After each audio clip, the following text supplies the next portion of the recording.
Good evening, everyone. I'm going to call our October 21st, 2025 meeting to order. Before we begin, please silence your cell phones and make sure there are not giving roadway instructions or text message alerts or phone calls, etc. We always begin our meeting with a moment of silence, and so if you would like, please join us.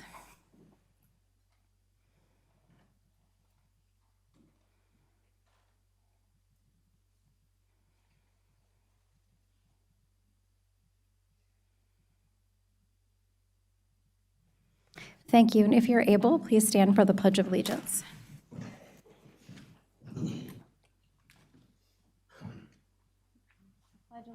To the flag of the United States of America, and to the republic for which it stands, one nation, under God, indivisible, with liberty and justice for all.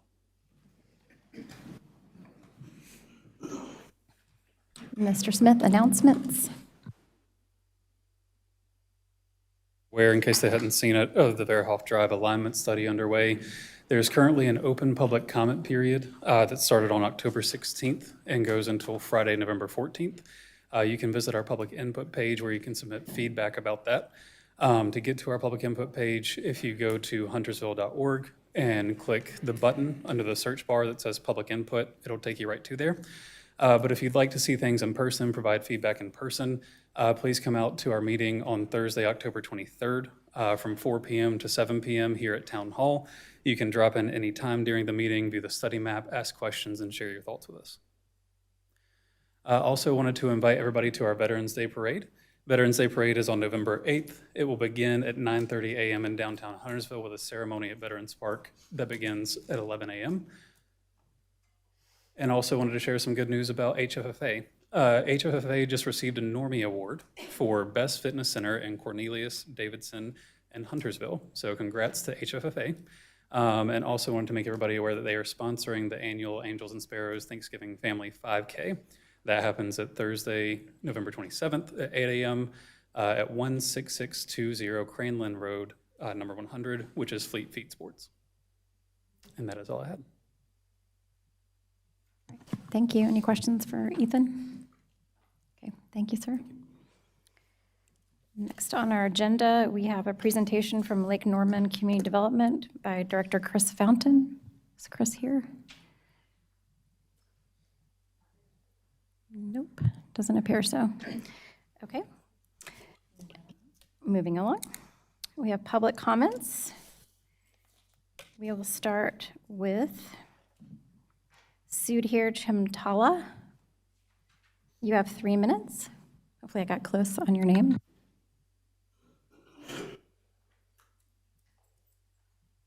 Good evening, everyone. Good evening, Chair. And I'm here in the support of the new hotel being proposed at Highway 21. I have learned that the hotel is using the same driveway, and so it's a sweetness of the new proposed hotel. I think hunters will need these kind of upgraded hotels where business colleagues or family coming for the weddings, they really love and enjoy staying at these upgraded hotels, which drives in business. They shop around. These delegates, when they come for conferences, they might bring in more opportunities for Huntersville. And as we don't need a new driveway, as it is using the same driveway that it has for the Best Western, I don't think it's causing any disturbances for the traffic and anything. I really propose that we need to approve this, which we might cheer up after once it is constructed. We'll think, yeah, we made a great decision. Thank you all. Thank you, sir. Next, we have Kino Patel Kanari. You have 3 minutes.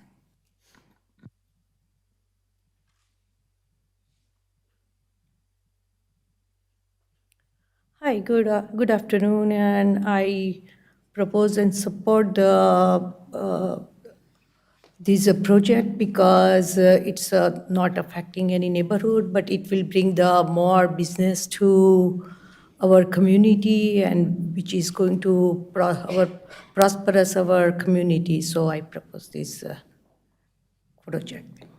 Thank you. Thank you. Scott Brumley. And before Scott begins, I just want to remind folks who are new to our meetings that the board does not respond to questions, and also we do not take questions from the gallery, so just please hold those for after the meeting. All right, thank you, sir. You have 3 minutes. Good evening. My name's Thomas Scott Brumley. I'm here in support of the Home 2 project. When I was here at a preliminary meeting last, I mentioned that my family's been in this area for a really long time. To give some context to that, on the North Carolina flag behind the dais is a date of May 20th, 1775. That was the date of the Mecklenburg Declaration of Independence.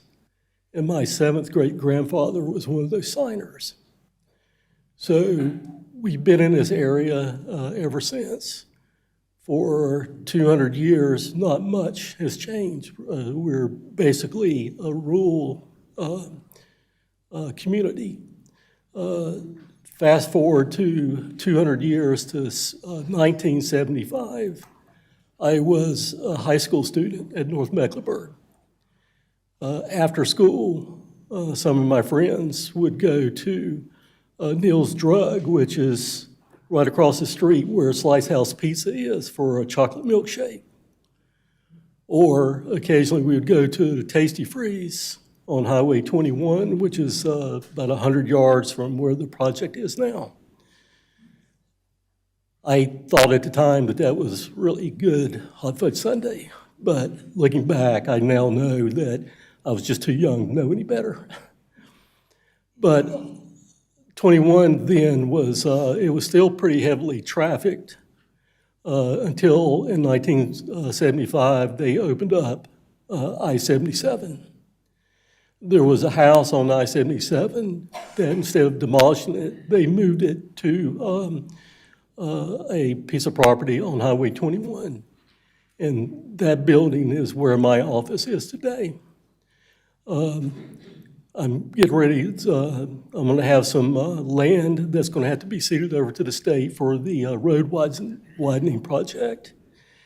And although I don't like that, I know that my property is probably going to go up in value over time. I know that a lot of us longtime residents don't like change, but for the most part, I like it. I don't like the traffic. But other than that, I like having the choices of being able to eat and shop here rather than have to go into Charlotte like we used to have to do. My wife is from a large Polish Catholic family, and we host Christmas Vigilia. And when they come down, these are not the kind of people who like to sleep on the floor. So I'm glad that we have a nice hotel that they can stay at when they come down.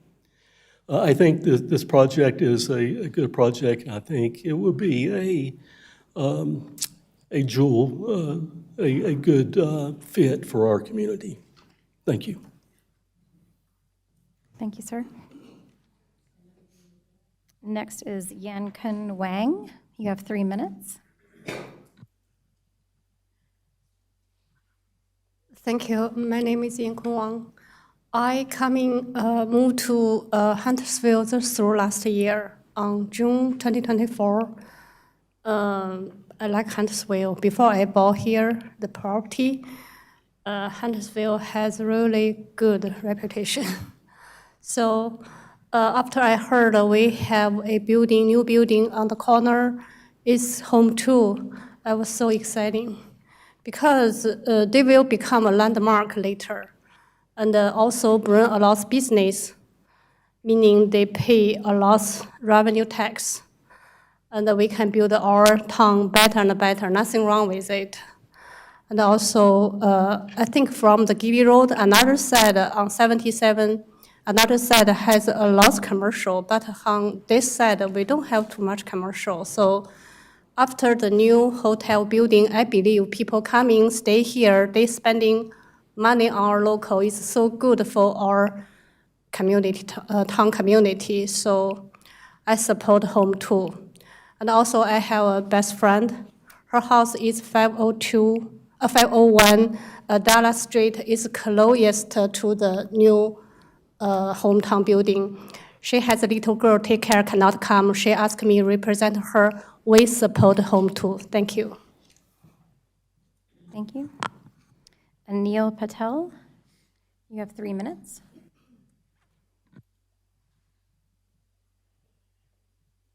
Okay, thank you. I'm Anil Patel. By profession, I'm an engineer. I know Mr. Patel for the last 20 years, and he reviewed this project with me in a very detail. And what I'm impressed upon that this project is going to make our town beautiful.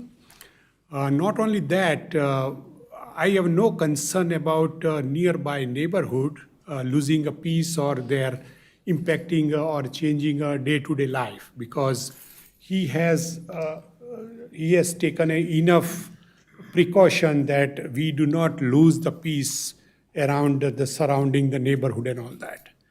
I strongly believe that this project will make our town prosperous. It will open the more opportunity for a new employments. Not only that, but it would attract the more guests coming, the visitor coming to our town. And not only that will grow, add a growth to our town, but it would support the more local business also. So I fully support this project, and I would request all of you to approve this project. Thank you. Thank you. Next, Shannon Mayfield, and I see you have Octavius Houston. If you raise your hand, Octavius, you have 6 minutes.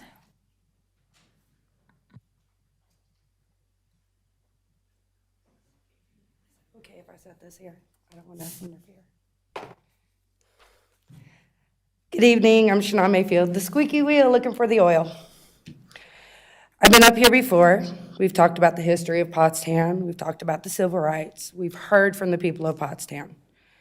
We've heard from the preservation team and about their tree canopy, the markers of historical sites, and pickleball.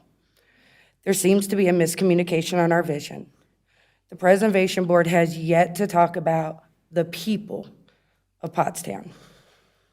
I'm a preschool teacher at a small church, and it just so happens we're reading 2 books this month that describes everything about Pottstown. The first book happens to be The Lorax.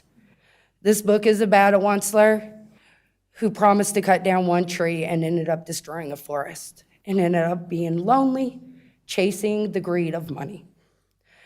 The second book we read is David and Goliath. It's about a shepherd's boy with nothing except hearing the Israelites cry for help and taking a stone of faith and defeating the giant. With that being said, I'm here to present the Lorax book to the town hall and also to the Preservation Board. My students picked out these. These are the Lorax trees. Everyone gets one. These are the Stone of David.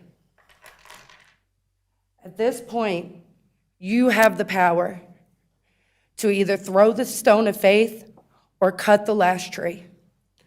If you cut the last tree, you will stand on hollow ground and ask yourself, what happened to our history? What did we do? But if you have the strength to reach inside yourself and check your moral compass and throw the stone of faith and hear the people cry, Pottstown can be saved. So at this point, I'm giving you guys the opportunity to dig deep.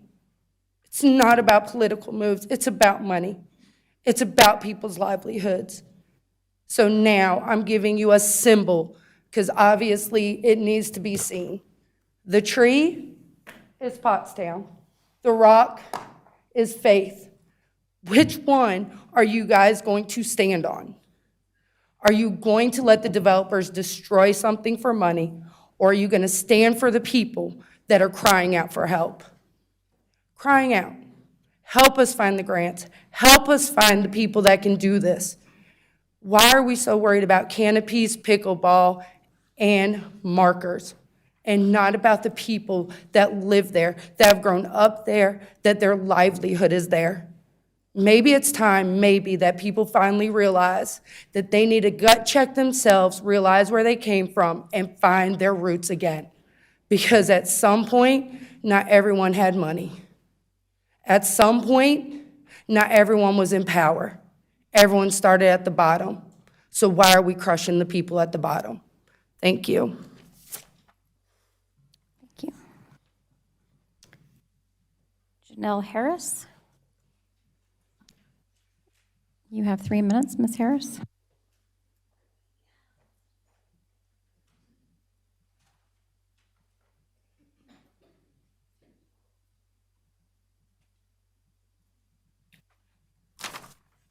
Good evening, Town Board and Neighboring Concepts. Thank you, Board, for holding a special meeting with the Planning Board for the Pottstown Community Preservation Plan.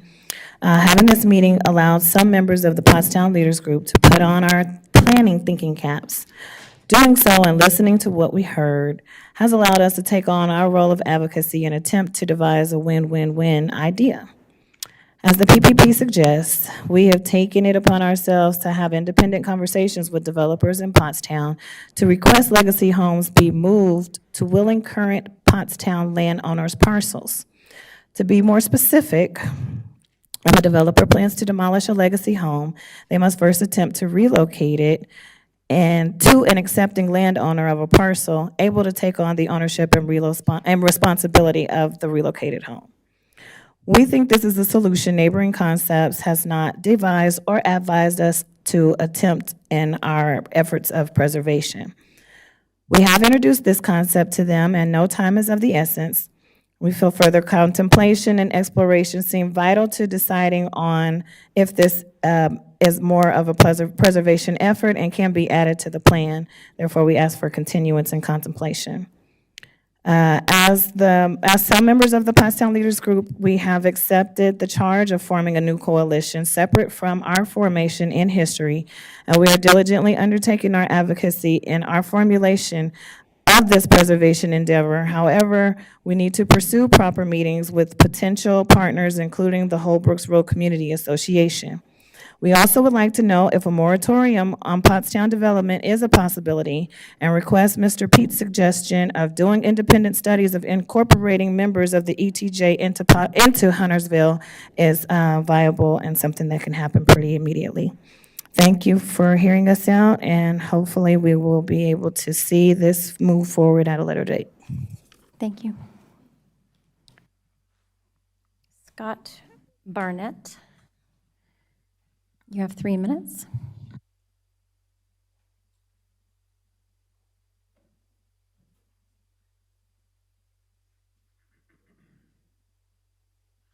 My name's Scott Barnett, and I'm here to talk about the Long Creek Center.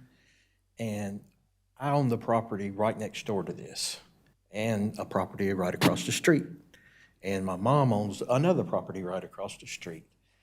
And seeing how on the way to this meeting, I said 10 minutes to turn right or to turn onto Beatties Ford Road, we're for this project to get some road, something going on with the road there because it backs up. If it's 9 or 5 or school's letting out, they make 3 lanes on Beatties Ford Road for when school lets out. Also, we're in support because there are no gas stations. There are no gas stations on Beatties Ford, all the way from 85, all the way to Lake Norman, or all the way up to 73, unless you turn off and go to Mountain Island, or you could go to Harris Boulevard. But on that, and it's a main thoroughfare. It should have a gas station. So we're really in support of that, and we're hoping that in the second building, they can get some kind of little mom and pop's restaurant, because I'm really in support of that. We like that kind of thing. So anyway, we live all around this project. We're the ones that's butt up to everything. So we're in strong support of this. So I hope y'all get this passed today. Thank you. Thank you, sir. Janet Webb. You have 3 minutes.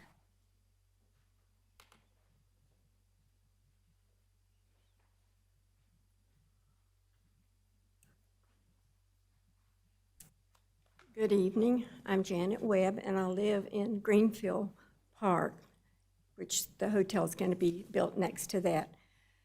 First, I want to say to every commissioner, all of you came out and met with us, you talked to us, you heard us, and I hope you will vote in our favor, because you have the power. I don't have any power. Other people have power. I don't have any, but you do. And I hope that you will seriously consider what we might experience as living there once that is finished. But I just want to say that, we continue to oppose it because we just don't think it's the right place. Our neighborhood has been there for years, decades. I don't know how many when that was first zoned. I have no idea. But, we did canvass some of the neighbors with petitions, and there was an online petition, and, people are not in favor of it, and especially the ones that I talked to individually, door to door. Believe it or not, many people will not answer the door. Their doorbell is disconnected. They won't even talk to you. Please don't ring my doorbell. Go away. I'm not interested in anything you're selling or whatever. But anyway, I just want to say that the correct information is what the planning staff gave you. And there's too many egregious things that are not being met. 100 feet close to 100 feet versus 250 feet to the nearest residence property line. 5-story hotel, if that still stands, I don't know. I haven't seen any updated plans. But there's just too many ordinances that the staff didn't even recommend. So I don't understand why that would not give you a good idea of why that should not be there. Thank you. So Gatewood Campbell, and then I have Johnny Campbell with 3 minutes. So you have 6 minutes, Ms. Campbell.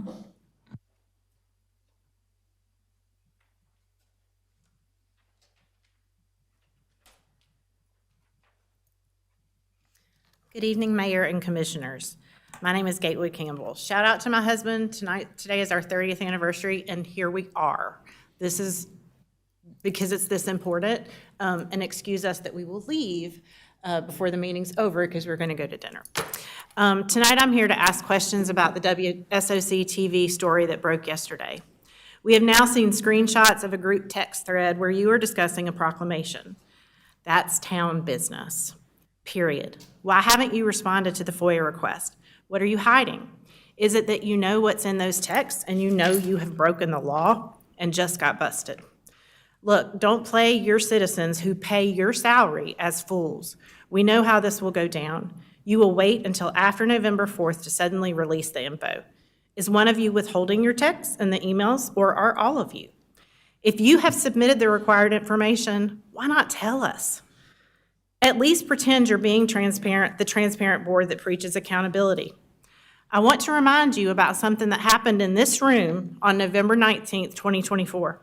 This board, seated right here in this room.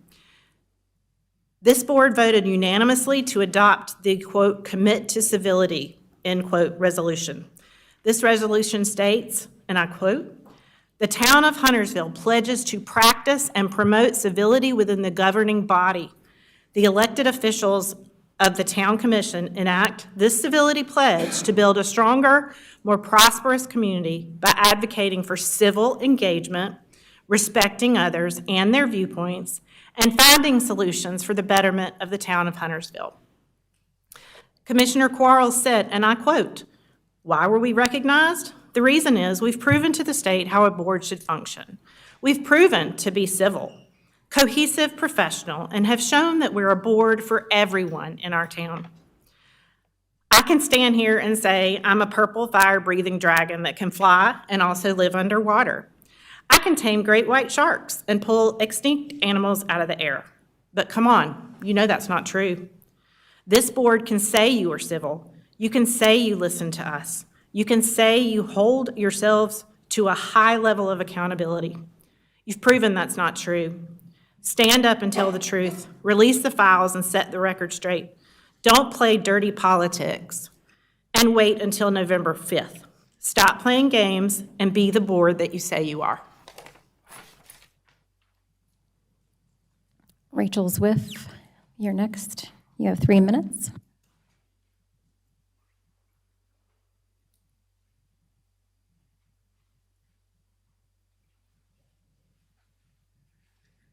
Hi, my name is Rachel Zwiff, and I wanted to touch on two topics tonight. The first, I came here about a month ago, well, earlier this month, and asked the support of the Greenway Waste Solutions coming back into the town, into Pottstown, and doing some more community meetings. I'm pleased to say that they have done that on 2 occasions.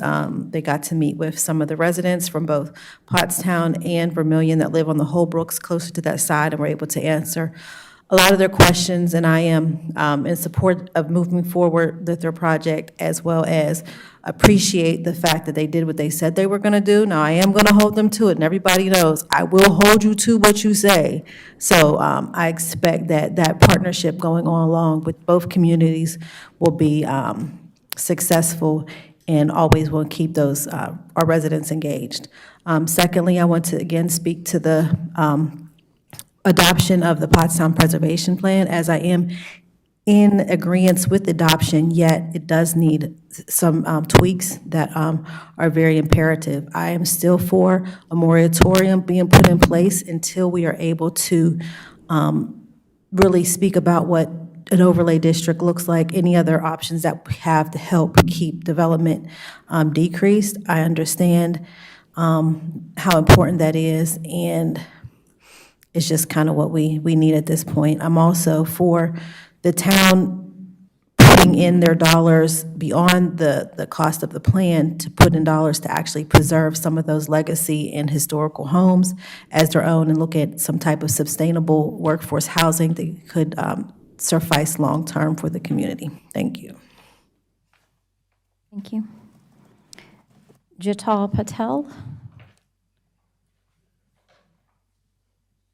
Did not see.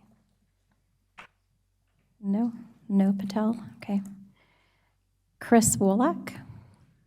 You have 3 minutes, Ms. Wallach.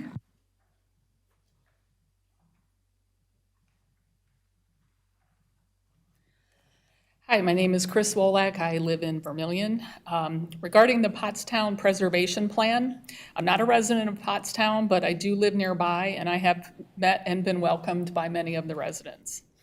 I wish everyone was invested in the future of their community as they are in theirs and in ours. I think the preservation plan outlines a lot of good tools for both the community and the town that can meet some of the objectives of the community. I just wanted to say 2 things about that. First, the community seems to be looking to preserve history, not revitalize, upgrade, and pave over. Please keep that in mind. Second, time is of the essence. Houses have already gone up on Central Avenue that just don't fit the character of this historic area. More construction is underway, and other properties have already been sold and are awaiting development. The character and the history is being chipped away as we speak. It needs to stop, and I heard the word earlier a couple times, moratorium. So the second issue is separate but related. Regarding the 31-acre parcel, one of my earliest memories of the March or April meeting with the Neighboring Concepts was their suggestion about paving a road from New Haven to Serenity to provide connectivity for something. I didn't think much of it at the time, except that I'd rather have walking paths through that area, but I could walk along a road just as well. It's been mentioned several times in further meetings after that point, but it seems from recent discussions with the Pottstown people, I might be wrong, but it seems that they're not in favor of that road connector. And when I think about it, my personal opinion is it would just add more Vermillion traffic, commuter traffic through Pottstown. I see traffic calming studies in its future if it's paved. So again, I'm not a resident, but so please check with them, but my vote is for hiking trails through that parcel. Thank you. Thank you. All right, Mr. Fountain is here from the Lake Norman Community Development Corporation, and so I'm going to give him an opportunity to do his presentation. You want to come up?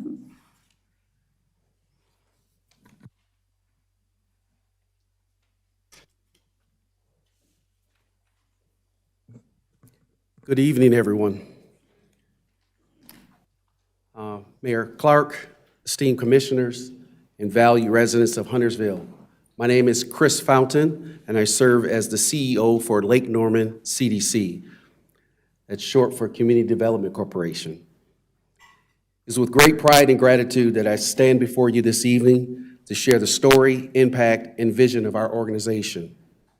One that is deeply rooted in community, compassion, and the belief that housing is not just a commodity, but a cornerstone of dignity and opportunity. This year marks a significant milestone for us, 3 years in service to the Lake Norman region. In that time, we've worked tirelessly to provide affordable housing solutions through programs that support cost-burdened renters, first-time homebuyers, and homeowners in need of critical repairs, especially those that wish to age in place with safety, stability, and dignity.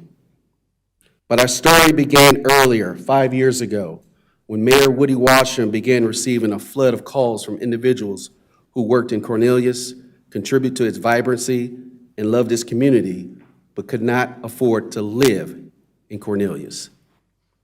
These were not strangers. These were teachers, nurses, police officers, grocery store managers, and first responders. People we rely on every day. People who were being priced out of the very towns that they served. In response, a housing task force was formed, bringing together stakeholders, community leaders, small business owners, and concerned citizens. Their conclusion was clear. The region needed a dedicated nonprofit to address the growing affordable housing crisis. Thus, the Cornelius CDC was formed. But as the need expanded, so did our mission.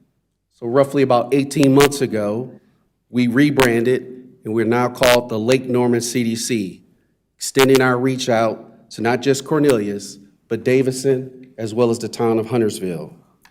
Since then, we've helped nearly 100 hardworking households, many of whom fall into what we call the missing middle. These are individuals who earn too much to qualify for traditional assistance, yet not enough to comfortably afford market rate housing. They don't need a handout, they need a hand up, and that's exactly what we provide. Our programs are designed to meet people where they are. Our Rental Bridge program assists cost-burdened renters with temporary support to stabilize their housing. Our Down Payment Assistance program helps first-time homebuyers navigate the path toward home ownership. Our Critical Home Repair Funding program ensures that aging residents can remain safely in their homes. Now, let me speak directly to the impact here in Huntersville. Of all the towns that we serve, Huntersville has the highest number of households benefiting from our Rental Bridge program, and it ranks a close second to our Critical Home Repair Funding program. These numbers are not just statistics, they represent real families, real stories, and real transformations. One such story is that of a Huntersville homeowner and grandmother whose home was in disrepair and unsafe. Due to a family emergency, she became the guardian of her 6 grandchildren. Through the Critical Home Repair Funding program, we were able to provide the funding to restore her home, allowing her to remain in the community she's known for decades. Another is a Huntersville first responder, whose testimonial letter I'll share shortly. His words reflect the heart of our mission and the urgency of our work. We're proud of what we've accomplished, but we know we can't do it alone. That's why I stand here before you this evening to respectfully ask that the town of Huntersville consider becoming a fiscal partner with the Lake Norman CDC, similar to what the town of Cornelius has already done. Your support will allow us to expand our reach, deepen our impact, and ensure that more residents, Huntersville's residents, have access to safe, stable, and affordable housing. Let me also briefly highlight the broader context. The Charlotte region faces the Charlotte region faces a shortage of over 30,000 affordable units. In 1995, 48 of every 100 units were considered affordable. This year, in 2025, 30 years later, that number has plummeted to 8 out of every 100 units are considered affordable. That's both rental and home ownership.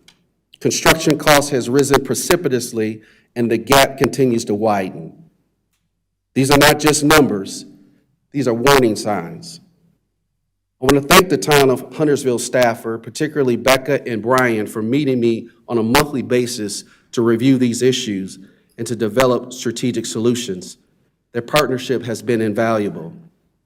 And now I'm going to close with the words from a Huntersville first responder whose life was changed by our program. His letter is a powerful reminder of why we do this work and why we need your support and why your support matters. The letter reads as follows. To the supporters and friends of Lake Norman CDC, before I found the Rental Bridge program, I was struggling. Living alone on a modest public servant's salary, the rising cost of rent meant I was spending more than a third of my income just to keep a roof over my head. Every month, I worried about making ends meet, about whether I had enough left over for groceries or my car payment or to handle the unexpected. The stress was constant, and I felt like I was always one emergency away from losing my footing. When I learned about Lake Norman CDC, I honestly was skeptical. But from the very first conversation, I felt seen and supported. The Rental Bridge program offered me monthly rental assistance that made an immediate difference. Suddenly, my rent became manageable, and I could breathe a little easier, knowing that I had a financial margin. But the help didn't stop there. As part of the program, we were required to complete financial education workshops. At first, I thought it was just another box to check, but it turned out to be one of the most valuable experiences I've ever had. I learned how to budget effectively, manage my credit, and make a real plan for my future. The results? In just a year, my credit score increased by 100 points, a milestone I never thought I'd reach so quickly. Even more, I was able to reduce my personal debt by $4,500. For the first time in years, I feel hopeful about my financial future. I'm not just surviving anymore. I'm building a foundation for stability and growth. This program didn't just help me pay my rent, it gave me peace of mind, the ability to focus on my work, serving the community that I love, and the confidence to dream again. I know I'm not alone. There are so many essential workers like me who want to live in the communities that they serve, but they also need a hand up. They don't need a hand up, but they need they need a hand up and not a hand out to make it possible. To every donor and supporter of Lake Norman CDC, thank you. You are helping first responders, teachers, nurses, and other essential workers stay rooted in this community. You're giving us hope, dignity, and a chance to thrive. These are the words of a Huntersville resident and a first responder. Thank you for your time. Thank you. Before you go, Mr. Fountain, let me see if the board has any questions for you. Anything? Any questions? Any questions? All right. Thank you so much. Thank you. All right. Now we are on to item number 7, agenda changes, adoption of the agenda. Do we have a motion to change the agenda? Yeah, I'd like to make a motion to remove item 10F and item 10G from the agenda. And is there a second? I'll second. Any discussion? All those in favor, please raise your hand. Any opposed? The motion carries unanimously. And now may I have a motion to adopt the amended agenda? I'd like to make a motion to adopt the amended agenda. And is there a second? Second. Any discussion? All those in favor, please raise your hand. Any opposed? And the motion carries unanimously. Item number 8, adoption of the consent agenda. Do I have a motion for the consent agenda? I'd like to make a motion to adopt the consent agenda. And is there a second? second it. Any discussion? All those in favor, please raise your hand. Any opposed? The motion carries unanimously.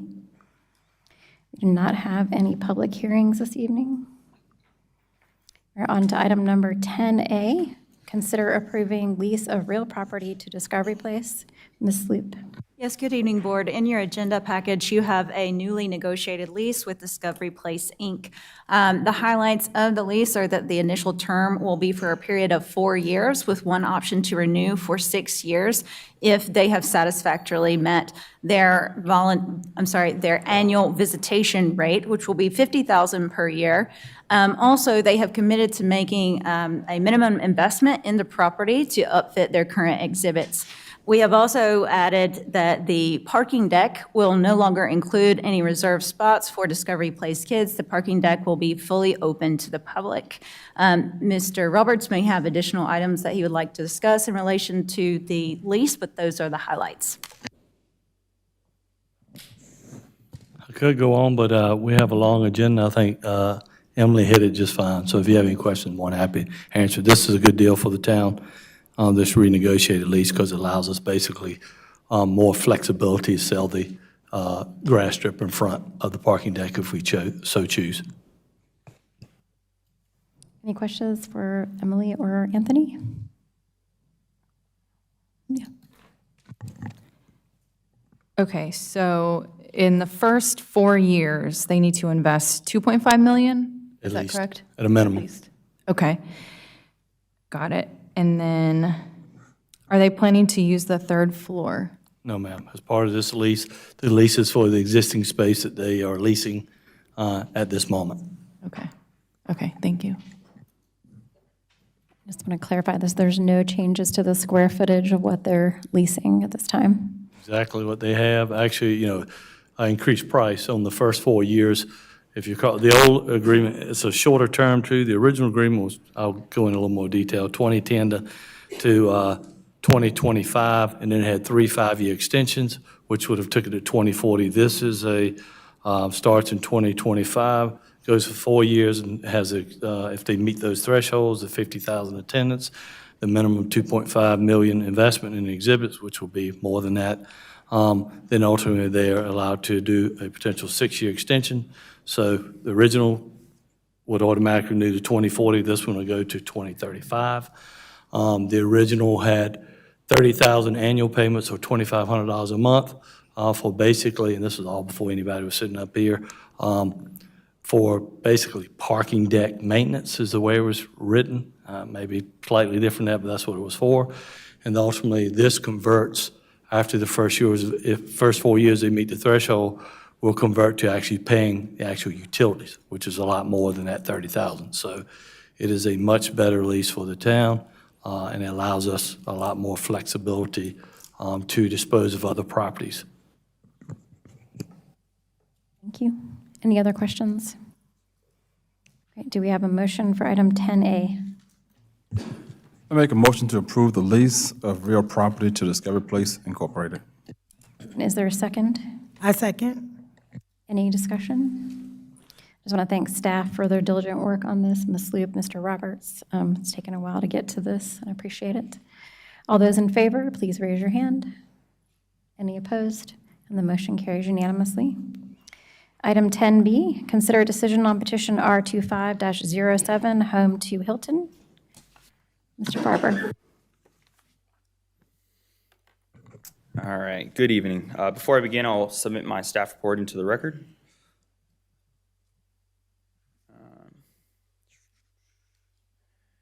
Okay, so applicant PM Patel is proposing to rezone 2.68 acres from corporate business and general residential to highway commercial with conditions. They're proposing a 6-story, 64-foot, 117-room Home to Hilton brand hotel. At this time, there was no updated site plan that had been submitted since prior to the planning board. And additionally, the applicant would like to share additional changes with you after my presentation. We do have a few outstanding site plan concerns. The first is we still need further information regarding what existing vegetation is going to remain within the 30-foot buffers. And then secondly, we need a approved mitigation plan for the buffer disturbances. We do need the specific mitigation plan submitted tonight as a condition to the rezoning site plan. The planning board recommended approval with a vote of 4-3, and during that meeting, the applicant agreed to lower the height of the hotel to 64 feet. The applicant does have 6 modification requests and staff recommendation. Staff believes the use is appropriate at this site, but we still have concerns due to the combination of an increased height and the reduced separation between the hotel and the nearest residential property. The applicant has proposed several changes in the past several days, such as just decreasing the height of the building to 59 feet and increasing the southern buffer to 40 feet. Staff believe these changes are moving in the right direction for mitigating some of the ongoing staff concerns. If the board accepts the site plan, staff do have some minimum recommended changes. The first is that all proposed conceptual notes used by the applicant be replaced with staff's recommended language in order to ensure compliance with the site plan moving forward. Second, again, the specific buffer mitigation plan is provided tonight and is added as a condition to the rezoning site plan. And then finally, all remaining staff comments, issues, and minor site plan notes are addressed. If you have any questions for me, I'm available, as well as the applicants are here as well with a presentation. How are you? Great. You ready? Yeah. No, I'm just joking. No, but if this hotel is not approved, what are some other things or other options that could be put on this specific property? Retail, apartments, what specifically? So right now, the property is split zoned. So right now, it would probably be fairly difficult to develop it into anything at the moment. On the front half of the site, potentially, they could do a small office building. And at the rear GR, the only thing that they could potentially put there is a single-family home. But again, due to the property being split zoned, you're likely going to need to rezone the property no matter what in order to do anything. And if it is rezoned, then they could come back with what specifically? They would have to come forward and pick a zoning district that they would want to rezone it to. They could propose anything right here if they wanted to come back for another conditional rezoning.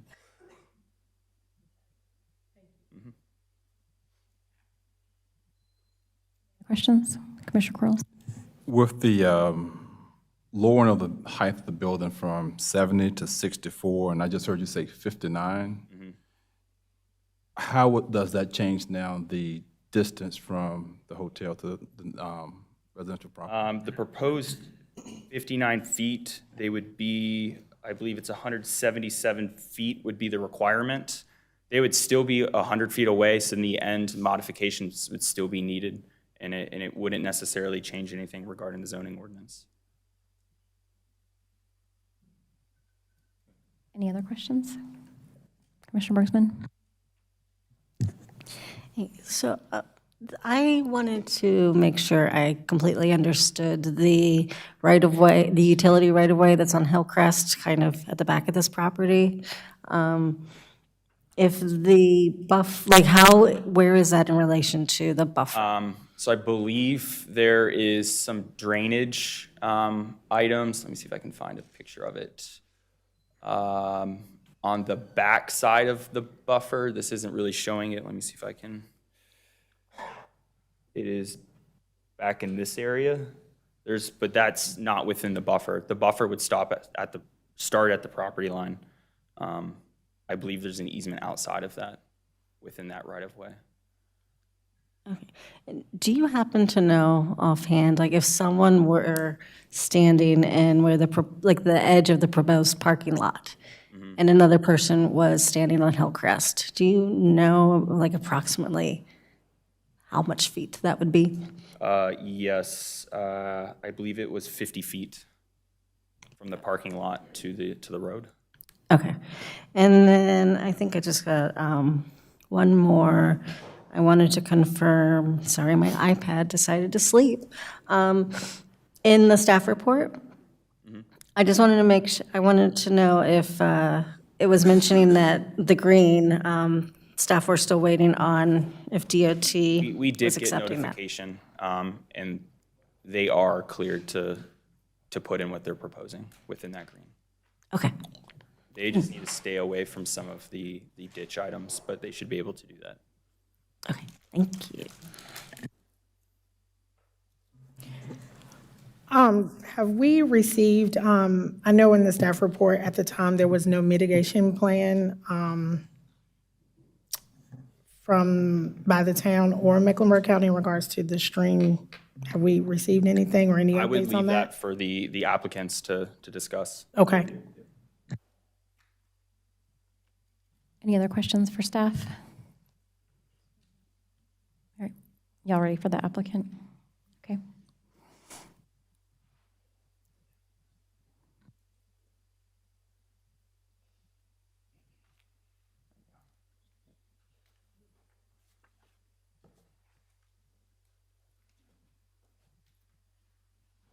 Good evening. I'm Susan Irvin, representing the applicant. This is Robert Irvin. We have been working with Mr. Patel on this project and also with Nathan and Brian. And so I do have some answers to some of those questions. I'm going to skip the presentation itself because we have already done that. But I did have this slide, kind of helps see the existing condition of this property, and I want to apologize because I did this, and that's why it looks like this. But the more important thing about this property is the current condition, or one of the important things. The impacts of NCDOT, you can see the construction of Dallas Street. There is the entire section of the Small Creek area was covered and is piped underground to the west side of the dealership here. So all of this area has been covered over, and there's an underground pipe. To give you some bearings, this is Waffle House, this is Hardee's, this is the car dealership. The property itself is this area, kind of bounded by that line. There is also a very large stockpile of construction debris and soil from the NCDOT work, and that is located here on the property. Because of the piping and the work that was done here, there is remaining work that has been approved by the Army Corps of Engineers to complete the covered section. And there is no mitigation required by Army Corps of Engineer because it was such a small impact. But the town of Huntersville ordinance does require mitigation, and the applicant has selected the payment of credits and is going to consult the county about whether there are any local projects where that money can be put to good use. I do also want to point out that because this is the kind of area that was left after NCDOT, you can see the retaining wall itself goes from this point to that point. It's a small retaining wall. The applicant is proposing to put a 6-foot-high masonry wall above the retaining wall, and it would go all the way along the back of this property. And to answer Commissioner Bergsman's question, there's a 50-foot distance from the street itself to the property line. That includes a 30-foot buffer, then the retaining wall and the stone masonry wall above that. I do also want to give you this visual because I think it's maybe helpful to explain what I just showed you. This is the area that was essentially changed by NCDOT as part of this construction. The dirt mound is this, the stockpiled area is right here. This is Mr. Patel's old house. And you can see it's kind of on this hill here. Most of these trees are not healthy and able to be saved. A lot of it is because of this work. The pipe goes from here all the way back to here. That was the drainage pipe, and this is actually the Dallas Street work. So just to give you a perspective of what that site is now, it is not a forested area at all. Another thing I wanted to point out over here is there are 9 specimen trees on the entire site that are healthy. 6 of those specimen trees are being saved back in this section of the 30-foot buffer. And that's a very minimal number of trees, again, because of the construction.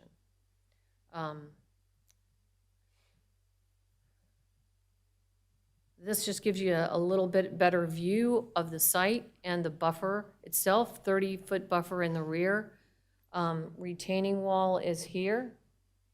The 6-foot masonry wall goes all the way across the back, and an 8-foot wooden fence here. The buffer itself has almost double the number of trees that's required by the ordinance. It also has 50% more evergreens than is required by the ordinance. So the applicant has been working with staff to try to upgrade the buffer as much as possible, and this is an indication of where the 40-foot buffer would be. These are the 6 specimen trees I mentioned earlier.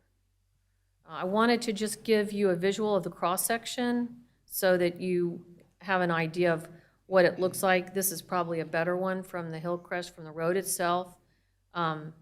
There's a 20-foot area from the pavement to the buffer. This is the buffer. It would be 1 tree, a small maturing tree, actually 2 rows of evergreens, and this gives you kind of a close-up view of the 2 evergreens, small maturing shrubs, and the large tree. So that's the 30-foot cross-section of the buffer. The 40-foot would just be an extension of that, and this is the 6-foot masonry wall, which the purpose of that is to just screen any parking visuals, but the trees themselves will be so thick that there will be really no visibility. This is just a section of just the retaining wall. The retaining wall height is 1 foot to 12 feet across here. The 12 feet area is again that ditch that will be filled, or what was left of the creek that was covered up by NCDOT. I did want to share with you that in the course of our work with staff, we did consider putting the hotel along Dallas Street. And this shows you that if you did put the hotel on Dallas Street, we just did this sketch to show that you're 177 feet from the nearest property line. So that would be a possibility, but Mr. Patel had made a pledge to the community members that he would put the hotel on Highway 21. So he's really in a situation of either doing what the ordinance requires or doing what his neighbors had asked him to do. This is just one more slide to kind of give you an idea of the distance to the various houses. Here is the 100 feet that we talked about. It's actually over 200 feet to the house itself. And this just gives you the distances. The green ones are to the lot lines, and the blue ones are to the houses. All of them except this corner distance are over 177. I take that back. This one is 166.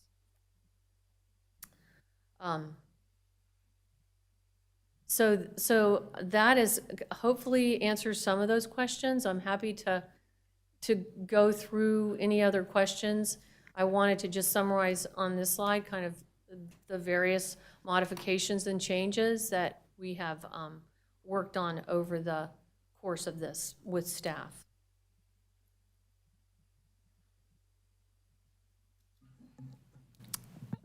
Good evening. So you mentioned the masonry wall, is that correct? That's the 6-foot masonry wall, and that will be along the eastern edge of the parking lot? Is that correct? So this is north, so that would be on the eastern boundary, and it's actually not on the boundary, it's on the inside of the 30-foot buffer. Okay, so it's on the inside of the, 30-foot buffer, right. okay, so then where in relation will it be to the, what was it? The fence, I believe? There was a So fence what that was we're supposed to be located along that as well? Right, we were proposing to do the fence along this boundary, and actually, Mr. Patel had offered to put a fence behind the Best Western, and he's happy to do that. In our discussions with staff and some of the commissioners, putting an 8-foot fence behind the Best Western would require probably removal of some of the trees that are back there, and really the trees themselves, you know, the Best Western has been right here on 21, and it's been, you know, this distance from this property for 25 years. And during that time, these trees have grown. And so there was a suggestion that maybe putting the fence wasn't the best idea. So I think Mr. Patel would do either one. Okay, thank you.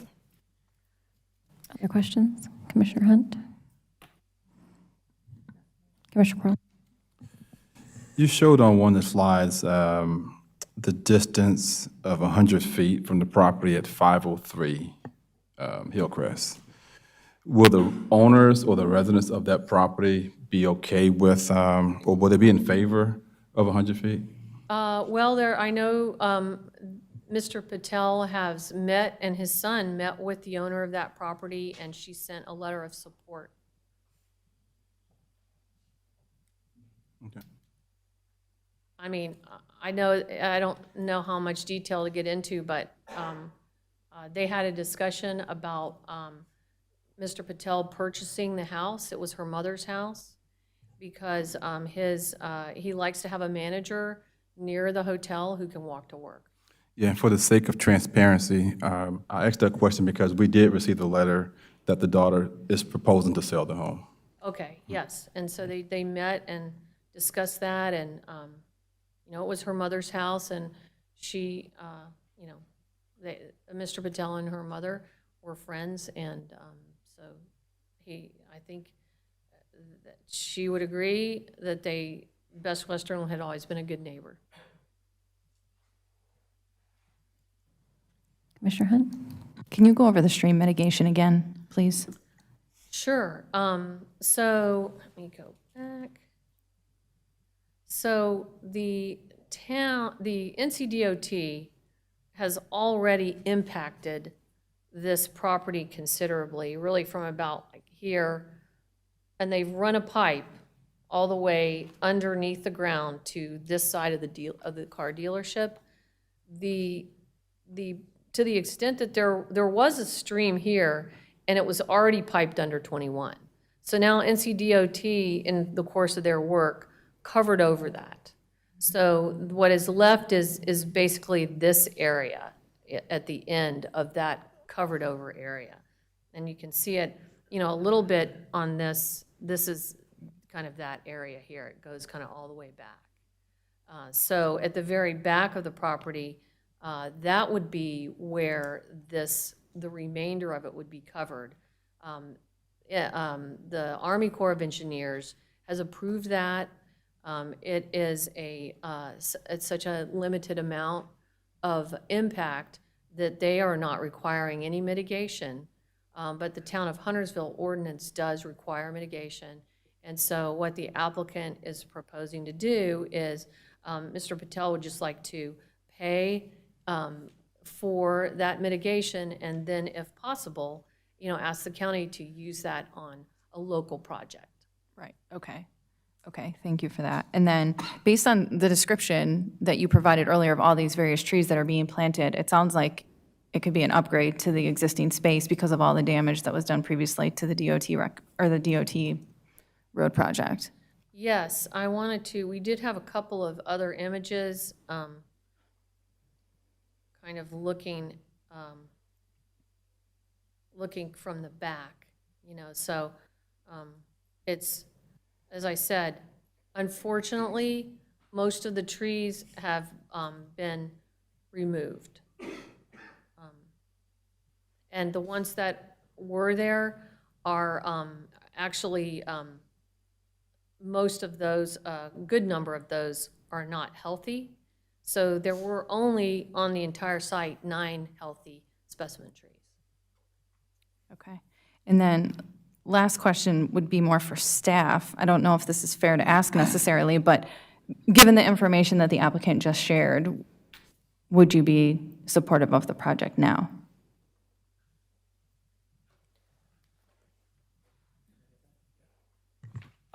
So we commend all the additional, changes to the site. With staff, we're just still at the height and the separation distance between the residential property. So that's really just our main concern at this point.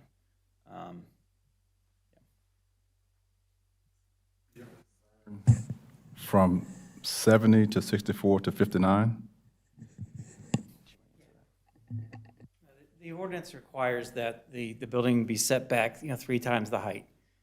They've brought it down to 59 feet, which is very commendable, but because of that 177-foot spacing requirement, we're still at 100.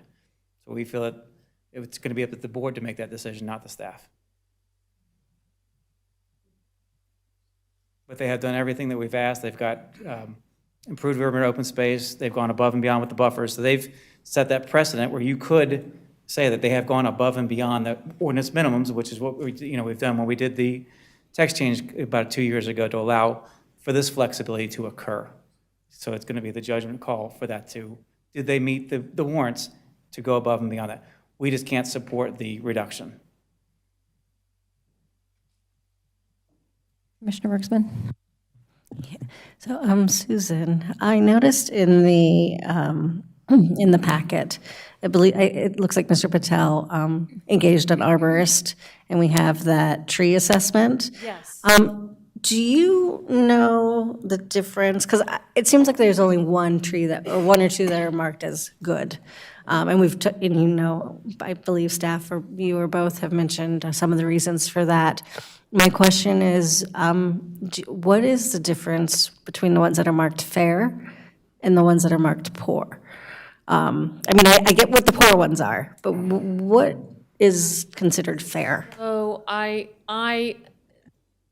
am not an arborist, and we don't have the arborist here. Now, there may be someone on the planning staff who can answer that, but I'll tell you my pedestrian understanding of it over the years is that a fair tree may not survive, but has a decent chance of surviving. That is, a poor tree will likely not survive. So, it's ideally you'd like to have all good trees, but that's not the case here. I think we only have one good tree of the 9 specimen trees that are left.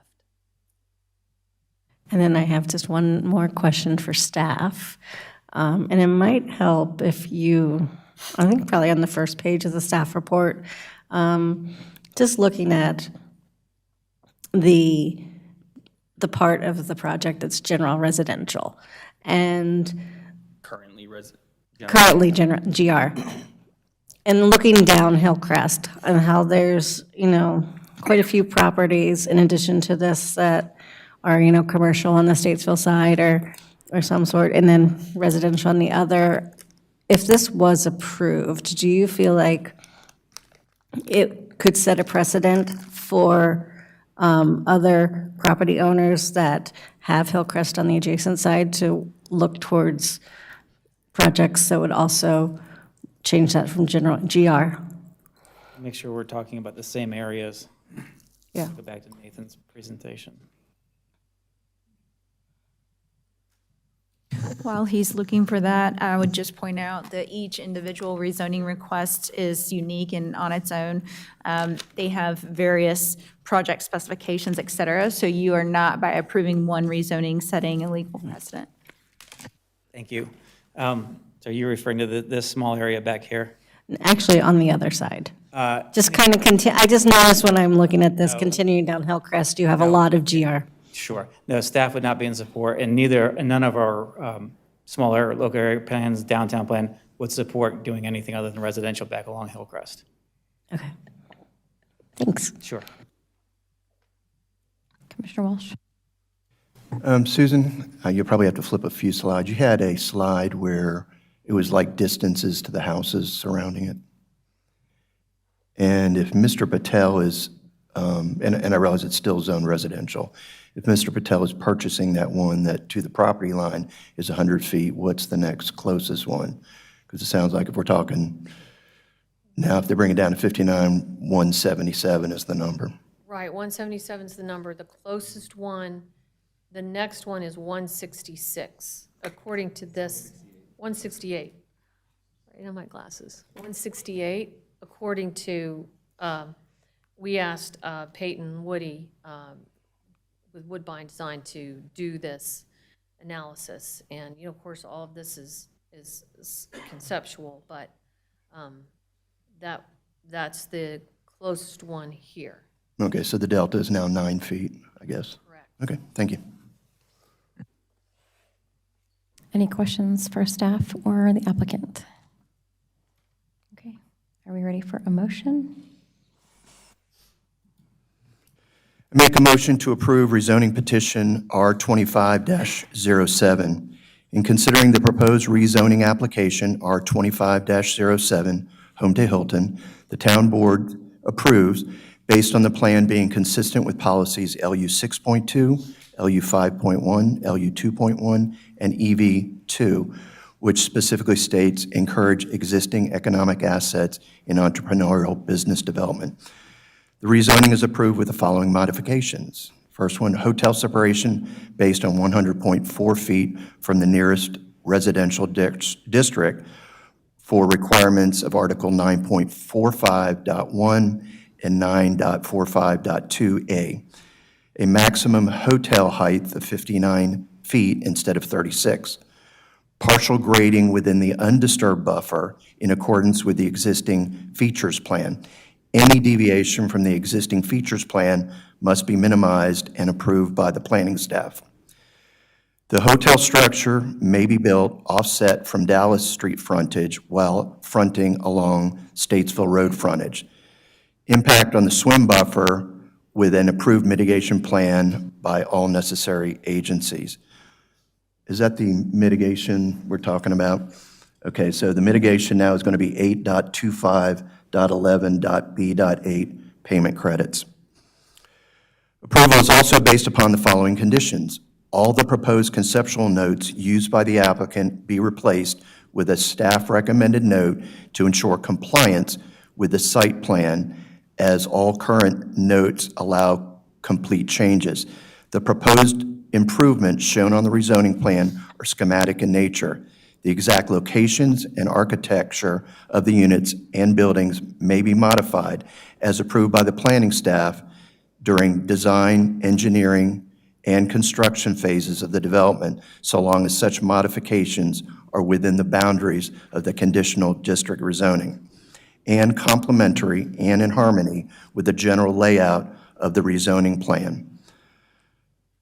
I guess that leaves us down to an all remaining staff comments, issues and minor site plans are addressed, and I know I'm missing one. And you did add a condition about a mitigation plan. Okay, it's the mitigation plan 8.25.11.b.8 payment credits. It is reasonable and in the public interest to approve the rezoning plan because it supports an existing small business in Huntersville, will provide a needed alternate hospitality options for existing Huntersville businesses, and will provide a renovated and improved existing hospitality business in Huntersville. And is there a second? A second. Any discussion? I just wanted to thank the staff, the applicant, and the members of the community for their input on this project. I also want to thank the planning board for their thoughtful review and deliberations over the rezoning. They voted to approve it. This is not an easy piece of property to work with.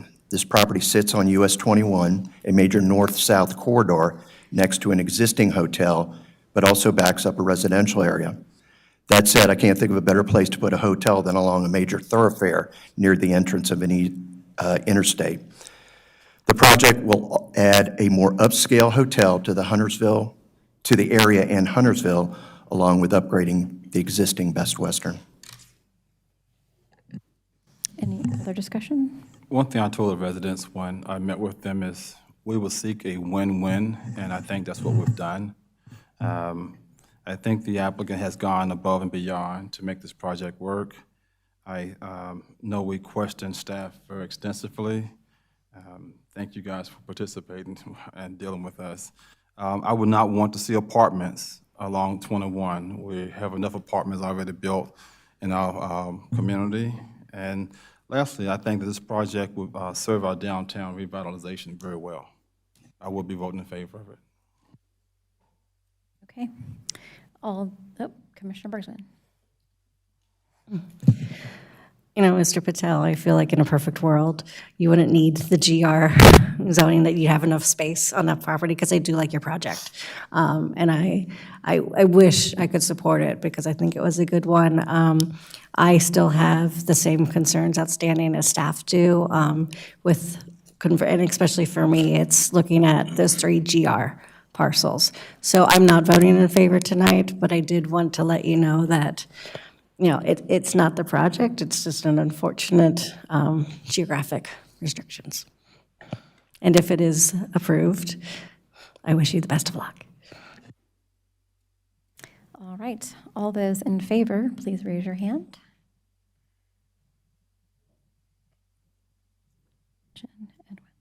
All those opposed, please raise your hand. All right, the motion passes with Commissioner Quarles, Commissioner Hunt, and Commissioner Walsh voting in favor. Thank you.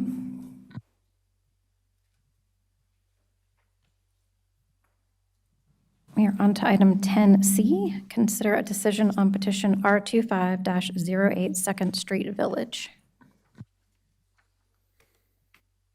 Okay. Before I begin again, I'll submit my staff report into the record. Applicants Jay Henson and Brian Hines are proposing to rezone 4.8 acres of neighborhood residential to neighborhood residential with conditions for a apartment unit with up to 18 units and 61 townhomes. A few site plan updates. Originally, the park shown in red on the screen was going to be donated to the town. The applicant has now decided to place that park within a public access easement. The HOA will maintain that space, but the community will still be able to access it. And then second, the original TIA determination form was updated to include 3 extra units as part of the apartment. Again, no TIA was required. The applicant is requesting 6 modifications. And the application to intensify the properties is consistent with the Huntersville 2040 plan and the downtown master plan. Additionally, the applicant provides urban open spaces that go above and beyond the minimum requirements of the zoning ordinance, while also working with town to provide and enable future affordable housing. Therefore, staff recommends approval of the rezoning. Additionally, staff recommend approval of all 6 modifications to the zoning ordinance. While staff recommends approval of the project, we do have the following recommendations to the site plan. The first is that the Wooners are amenitized according to the Huntersville design guidelines in the ordinance. The second is that all conceptual notes on the site plan should be replaced with staff's recommended language in order to ensure compliance with the approved plans. And third, that the park urban open space should be placed within a public access easement so the entire community can access it. And then finally, all remaining staff comments, issues, and minor site plan notes are addressed. And if you guys have any questions, I can answer those for you. And the applicant is here if you have any questions for them. Any questions? Commissioner Hunt? Yeah, I have a question for the applicant. Just out of curiosity, I'm wondering how the HOA is going to work with the affordable units, because sometimes that is kind of cost prohibitive for folks. Yeah, well, thank you for that question. So we wanted the HOA to govern the entire community, so Architectural Review Committee will have, a say in what the design looks like, which will match the rest of the community. It's really basically just a guideline to make sure it stays in sync with everything else in the community, with lawn care, parking, and just other other things that are in the HOA documents typically. Oh, so maybe I misunderstood. There's not a fee, or there is a fee? Well, there will be for, to pay their common area maintenance. That's common area maintenance, which would be grass cutting, things like that. Okay. Yes, they'll be a part of that. And, with a parcel that small, it's a little bit minimal when you're spreading it out over 76 units total. Got it. 61 in the townhomes and then at least 15 in the apartments. Okay, understood. Thank you. Any other questions? Okay. Do we have a motion? I make a motion to approve rezoning petition R25-08. Considering the proposed rezoning application R25-08, Second Street Village, the town board approves based on the plan being consistent with policies LU 1.1, 2.1, 5.1, 5.3, 7.1, 8.2, 9.1, DT 1.2, 2, 3.1, and 6.2 of the 2040 Huntersville Community Plan. This rezoning is approved with the following modifications: rear setback reductions for the townhouse units, the removal of the required buffer on the north and south sides of the development, the request to increase the height of the townhouse units, the removal of on-street parking along Church Street, First Street, and Walter Street, not planting the required yard trees, only planting required yard trees as stated in the staff report on page 6, allowing 100% attached single-family homes in a major subdivision. Approval is also based on the following conditions. The Wooners are amenitized according to the Huntersville Design Guideline, which calls for items such as structured planters, street trees, pedestrian scale lighting, and decorative surfacing. All conceptual notes on the site plan should be replaced with the staff's recommended language in order to ensure compliance with the approved plans and prevent complete changes after approval. The proposed improvements shown on the rezoning plan are schematic in nature. The exact locations and architecture of the units and the buildings may be modified as approved by the planning staff during the design, engineering, and construction phases of the development, so long as such modifications are within the boundaries of the conditional district rezoning and compatible and in harmony with the general layout of the rezoning plan. The park urban open space should be placed within the public access easement so the entire community can access it. All remaining staff comments, issues, and minor site plan notes are addressed. It is reasonable and in the public interest to approve the rezoning plan, as the plan is consistent with the downtown master plan and goes above and beyond the minimum requirements of the zoning ordinance. Is there a second? Second. Any discussion? Yep. I'm very much in support of the project. It fills a couple of commitments made by this board. The first was to revitalize our downtown. This project is another step toward creating a vibrant downtown. The second is affordable housing.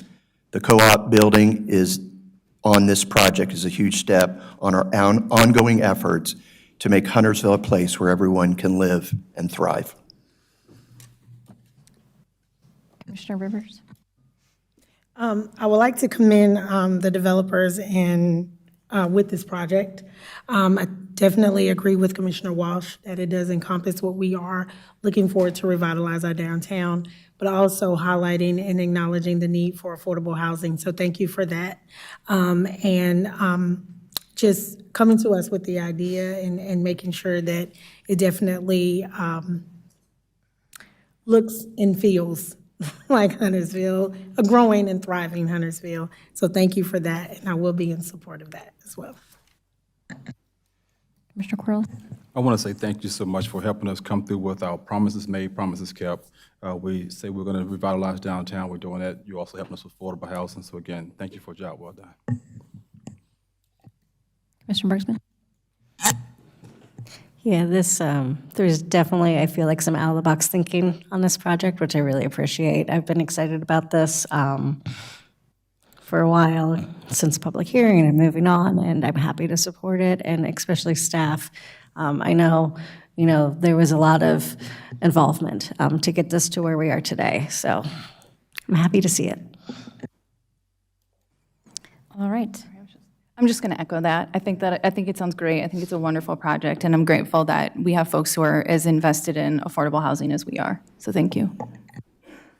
I'll say ditto. All right. All those in favor, please raise your hand. Any opposed? And the motion carries unanimously. Thank you. Item 10D is next. Consider a decision on petition R25-011 Long Creek Retail. Mr. James. Thank you and good evening. Please enter my staff report into the record. R2511 Long Creek Retail. So just a quick refresher. This is a highway commercial conditional district. The proposal is to go to highway commercial conditional district and then revert the northern piece back to rural, which was previously approved in 2008. And it is for a gas station and an additional retail building. So on the screen, you see the site plan.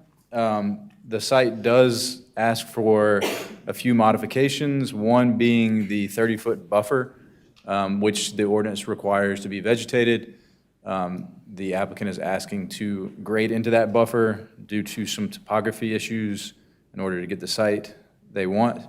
So there will be some grading in the buffer proposed, as well as there's a side path on the frontage. I'll get a little closer detail into that in a second, but the applicants are asking for that side path not to go all the way to the property line. Staff have a few concerns overall with the site.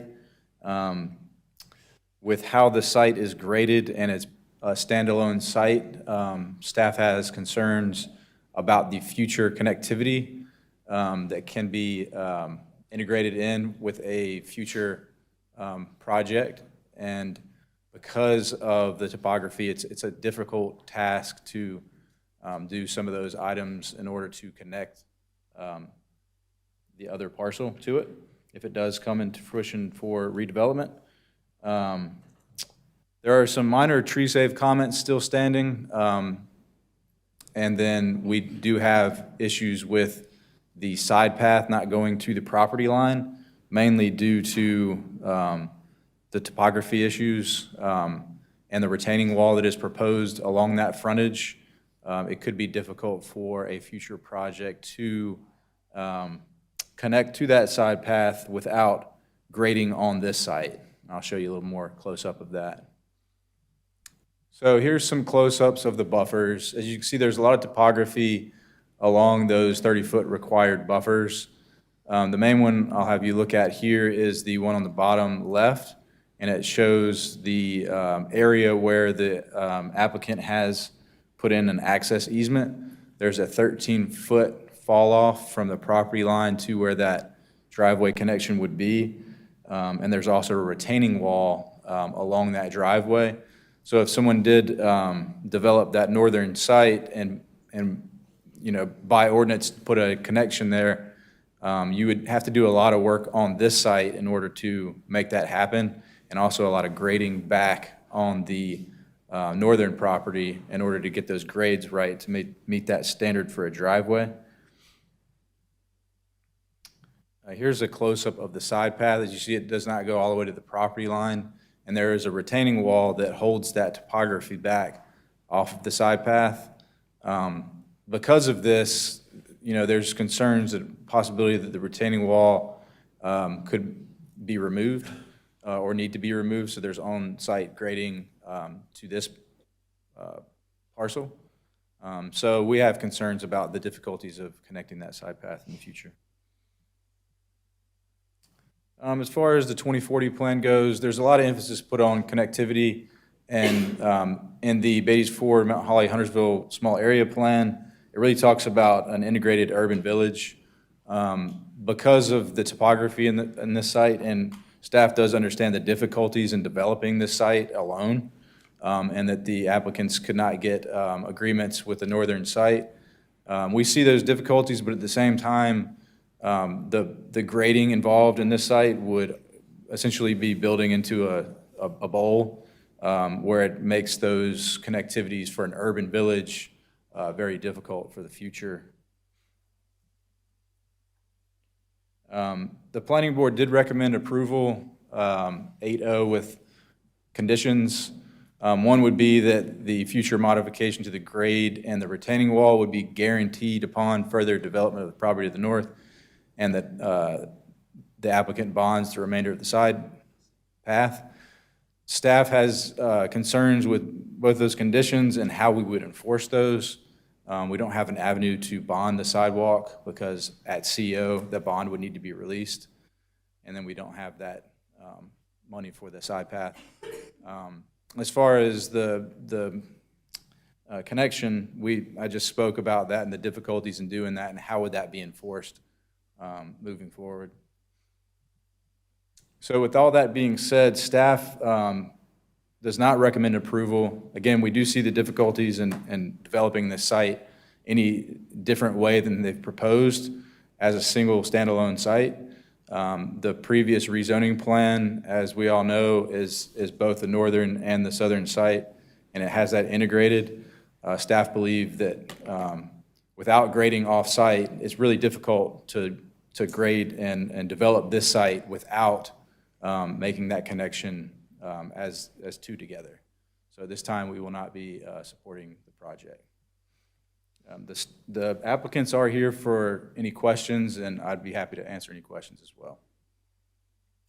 Any questions for staff? Mr. Quarles? When the proposal first came to us, if I'm not mistaken, staff was in support of the applicant doing a public road in phase 1, and then in phase 2 would have a interconnection to the applicant's site at a later stage. So why then and not now? So this is not the last proposal on the screen, but it better reflects what that last proposal was. And it shows a driveway going through and then that public road to the north. Because the site is proposed now, and again, there's difficulties there, not having the agreement with the northern property, but with it being developed alone, because the property is subdivided and there's that topography there. If you develop these two at the same time, you're able to grade it out and make it even so that there's connectable driveway that leads to that public road to the north. But when you've got a 13-foot grade difference from the property line to the proposed driveway, that short amount of area leads staff to believe you're grading back onto that northern property, and it just doesn't lead to the same kind of development plan that was previously proposed and the one in 2008 that integrates them together. You said that this is a difficult task for the connectivity. If the property beside them was a mountain, would you make them drill into the mountain to grade? Or if it was a river, would you make them drop the river? No, there's not a river or a mountain. Right. So you know, we wouldn't ask them to do Right, that. so I was going to where you couldn't do that, but if the property owner beside them is not willing to allow them to grade on the property, what would be the difference? Well, as staff, what we look at the 2040 plan and small area plans. We look at both of them, how they work together. And both of those plans point towards integrated developments, not single standalone developments. And again, we understand the difficulties with this, but with that being said, we can't in good faith recommend approval of something that doesn't meet those plans. And connectivity is the one consistent item that it points towards in integrating those in connective pattern. So that's our stance on it. We haven't heard any proposals on how, if that northern property did redevelop, how they would go about putting that condition into the plan. It just shows an access easement, but it doesn't say in detail how they would agree to either help grade that steep portion, remove retaining walls. We don't know. At this time, we just don't have enough to stand any other way. Commissioner Bergsman? Yeah, so it sounds, am I correct, that one of the main reasons for not connecting the sidewalk to the property line is due to the topographical? But, you know, thank you. That word. And in the future, it would be the responsibility of the town if it's seen that we want to improve the connectivity there, that gap would have to be paid for by the town to do. Potentially. Okay. So without off-site grading, the applicants, it would be difficult for them to build that side path all the way to that property line. But with it being built standalone, it also raises those questions too, with retaining walls and how off-site grading would be done on a site that's already improved. So it's a very difficult thing to develop alone. Yeah, it is. It's not the first of the challenging to top that word. Topography. Thank you. It's late. Say it 3 times fast. No, I will not. But yeah, okay, thank you. Commissioner Walsh? Yeah, can you go back, I don't know, 1 or 2 slides, the planning board? I got the point about the sidewalk.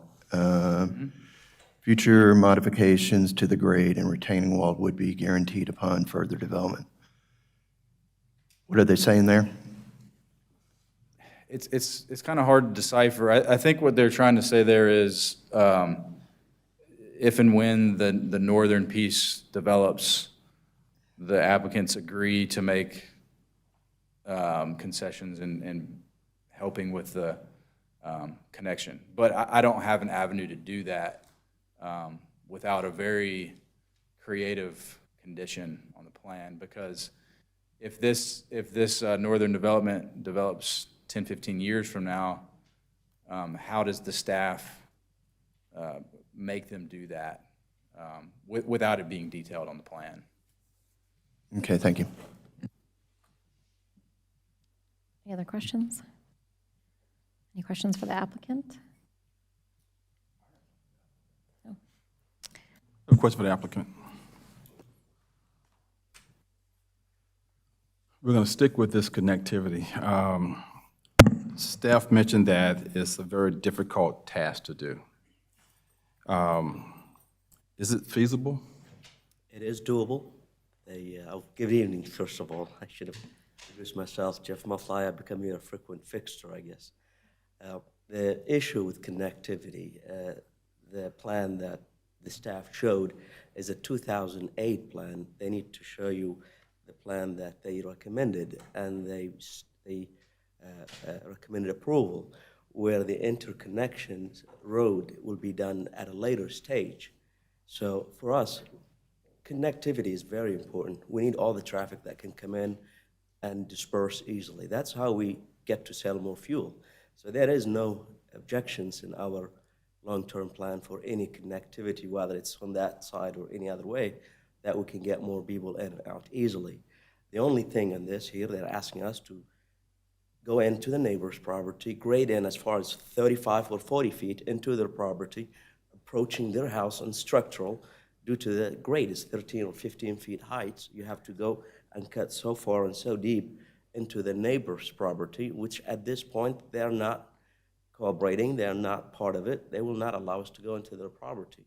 What we have promised to do is to take down the retaining wall whenever that property becomes ready for development. We will take our own retaining wall, we will have a deeded easement that goes along with the land ownership, whether it's us or any future owner of that property will be obligated to give that access to the northern property, and at our own expense, take down that retaining wall to make great works. So there is no contradiction when it comes to connectivity, but we cannot reverse the process, halt a project that's now ready to go just because there is a future project might or may not come. It's contradicting what the town wanted to do, it's contradicting what the area is looking for. So holding us to do things just because somebody might come 10 years from now and do something, I think it's unfair. We're spending $1 million on road improvements. We're making that road 3-way turns in every direction. We're making traffic to Long Creek Elementary and all those schools easy during the peak hours, morning, the afternoon, or the evening. We're saving lives at that intersection by spending $1 million on road improvements. I don't think we need to be held for something that makes no sense. Yeah, I was going to ask you about the road improvement. And as Mr. Barnett said, I live on Batesville Road. I can agree with him about that traffic and the bottleneck at Mount Holly, Huntersville Road and Batesville Road every day, multiple times a day. Sometimes we have traffic from Long Creek Elementary School up to the Presbyterian Church. That could take you sometimes 30 minutes to go, maybe a half a mile. So I want to thank you for even proposing to give us about $1 million in infrastructure improvement. That would take a big load off of our taxpayers. It also improve traffic flow in that area. So I don't have any other questions for you. No, because you did say that you would grant the easement and deed it. Absolutely, and have it deeded. Okay. Thank you. I saw in the report that you were saving 3 trees, is that correct? Or was it 2? Yes, 3 trees out of the 6 that are specimen trees. 3 will be saved, so the requirement is 30%, I think, and we're at 50%. And those trees are healthy? Yes. Okay. Okay. Any other questions? All right, thank you. Do we have a motion? I make a motion to approve petition R25-11, excuse me, Long Creek Retail, including the modifications requested. All outstanding staff comments and red lines must be addressed by the petitioner. The petition is consistent with LU 5.1 of the 2040 Community Plan. It is reasonable and in the public interest to approve the petition because it will allow more density where infrastructure and utilities already exist. Is there a second? I'll second it. Any discussion? I think we should build this project and connect later. That's my personal opinion, because we can't connect or shouldn't try to connect to something where there's no there. The board has done another remarkable job, I believe, and with the developer and asking for some skin in the game where you're willing to invest about $1 million in infrastructure in that intersection. As Mr. Barnett said, that there's no gas station. If you're coming off Interstate 85 on Batesville Road, there is no gas station until you get to Highway 73. I think with the project that we have with Alex Yards being our gateway to Huntersville, I also think now having a gas station in Huntersville, which is about a mile from there, would be a big plus for us. So again, I just think this is a project that's much needed, and I will be voting in favor of it. Commissioner Walsh. This is the corner of two major thoroughfares, which has remained empty on the Huntersville side for obviously a very long time. I think an approval this evening is an opportunity to bring a much-needed business to this area, and I appreciate the fact that you're willing to deed that section where the retaining wall is so for future connectivity, whether that's tomorrow or 20 years from now. Any other discussion? So if you look at my record, you might be aware that buffer modifications are not my jam. I'm not a big fan of them. But you've got there on this one for me. I definitely feel that there is a need for a gas station in that part of our town. And I've heard from, one resident tonight. I've talked to some others who are in support of the project. So you have my vote on it. Are we ready to vote? All right, all those in favor, please raise your hand. Any opposed? The motion carries unanimously. Thank you.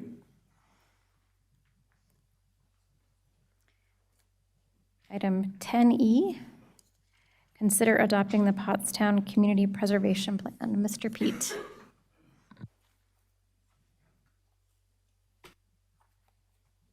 Good evening, Commissioners. I want to enter in the draft plan into the record this evening. I just have a couple of things to update you for since the planning board, since the public hearing, and more specifically, the planning board. You can see, not this. Pardon me. Here we go. Last week, the planning board met and recommended approval unanimously of the plan. And you'll note at the end of that motion that there is the consistency statement with the 2040 community plan speaking to preservation of open space, housing opportunities, et cetera. And the only other thing I wanted to note for you, and this is not specifically part of the plan, but it is a related item that has had some conversation to it, and that is the properties that are in town and the properties that are out of town. And so I just wanted to give you, this is by no means an in-depth deep dive into what would be entailed. But what you see here is sort of how the different rates are calculated. The top would be for in-town residents, and then the bottom would be for those out of town. And you can see the rate difference at the very bottom of this slide. And what that adds up to, and I can come back to this if you want to see it, apologize that it is a little bit small, but on the top you can see that those that are in town, their total tax bill is shown there for the valuations of 150, 200, 250 and 300,000. Those are just nice round numbers for comparison. And then if you look at the bottom, you can see what it would be for the unincorporated, because they have those additional fees related to fire protection and police and whatnot. So you can see that the difference for being out of town is shown there in the yellow along the bottom. So you're looking at $200 or just thereabouts for the properties that are out versus in. And so the difference there, and you can see the three paragraphs on the right side of the screen, is, there are a couple of variables. Obviously, there are the vehicle tax, and the other main thing I would like to point out is that the only thing that this board has control over would be the town's tax rate. The county's rate, the school, everything else, of course, that was on the previous page. There's a large element there that is beyond the town's control. But this is what those would all, this is to the extent that you can influence the tax rate, this is what they would result in. So I just wanted to offer that up as a comparison. I know that many of the residents who have spoken have asked about understanding what that would look like. So that doesn't have any bearing on the plan specifically, other than underscoring the real importance of that unified vision and to realize a lot of the specifically capital improvements that can be done, they're going to be limited to the town limits as the state law currently dictates. So with that, the consultant representative and myself are here to answer any questions. The draft is unchanged from the public hearing and the planning board. So we've heard tonight from residents about a moratorium. I guess that would go to town attorney. Can you kind of just give some information or background information about that? So as you may recall, we had a pre-meeting a while back, several meetings ago, and the state law here in North Carolina dictates what we can and cannot pass a moratorium for. We are especially limited when it comes to trying to pass a moratorium related to changing regulations and development rules related to residential uses.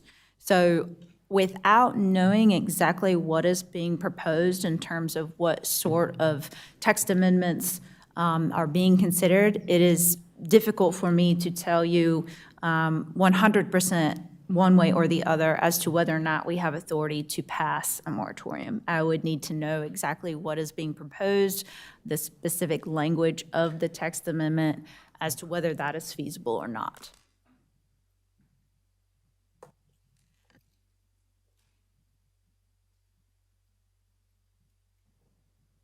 And also, the mayor brought up a good point at that pre-meeting. We are also currently limited by state law in that we cannot initiate downzonings as a government entity at this point in time. That is a change from what the law used to be, so we have to be cognizant of that as well when we are proposing text amendments, even if those text amendments are not necessarily related to imposing a moratorium.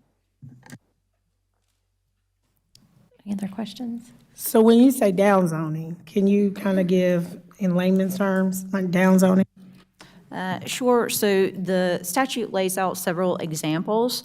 Examples of that would even be if we passed a text amendment that created nonconformities, meaning that they currently conform, but if we pass a text amendment changing our regulations, that the property no longer conforms. So if we create that on our own by action that we take, then that is in violation of the prohibition on initiating a downzoning. There are other examples, but that is one that comes to mind. And typically when you think of downzoning, it is changing the zoning from a higher density to a lower density district. But again, that is something that was just a recent legislative change, so many are not aware of that as no longer being an option. So an overlay was brought out by concerns, as one of the concerns for the residents. I guess I just kind of want some background information on how are we able to kind of implement that, or does that go back to what you were saying in regards to the downzoning? I'm just trying to get clarity just to ensure that. Yeah, of course. It's very fact specific as to what is being proposed for the overlay district. Typically, an overlay district is something that is going to impose heightened restrictions to protect environmentally sensitive areas. Another example of an overlay district could be to protect things that are historically significant, but typically you're going to see that that is done via a different process. That process is usually going to be a historic landmark dedication or also a designation as a historic district. We do have a procedure and process in place that we work with the Landmark Dedication Committee. Is it committee, commission? Always get them confused. But we do have a process in place for that, which is a little bit different than creating an overlay district within our zoning ordinance.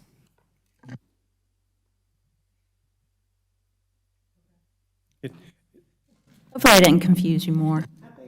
The only add that I would do to that is, you know, the state law is very specific that if it's single family, that's what it's going to be, and if you try to make it more restrictive, it's going to be tough. But the overlay looks to the setup. You know, it might restrict your total square footage or your setbacks or what have you. So it is not a broad brush, carte blanche, you can't do X anymore. It's more about, okay, you can do it because I can't stop you, but what's the setup look like? And how are all of those elements of our current zoning ordinance modified, or as Ms. Sloop said, enhanced to make it a different product than just the general zoning would allow. It's a shade of gray, if you will. One thing I was going to say that I think we're open to hearing options for moratoriums and overlays, but it is far more complex than just checking a box and saying this is what we want to do. So we have to commit to exploring all pathways for those with good intention, knowing in advance that it may not work out the way that we want it to in the end. That's my summary. Okay. Other questions? Commissioner Hunt? So just to be clear, this is a plan or a framework that's trying to capture the will of the community at large, and that's hard to do. It's hard to build consensus. Is that a fair statement? Like, it's hard to build consensus in the community. This is an effort, I think, to do that. It's like a path forward, but consensus is hard to come by sometimes. Is that accurate? That's a fair statement. Yeah, okay. Thank you. Any other questions? Okay, do we have a motion? I'm kind of torn, to be honest, and I'm just being completely honest. After hearing the concerns of the residents, I was under the impression that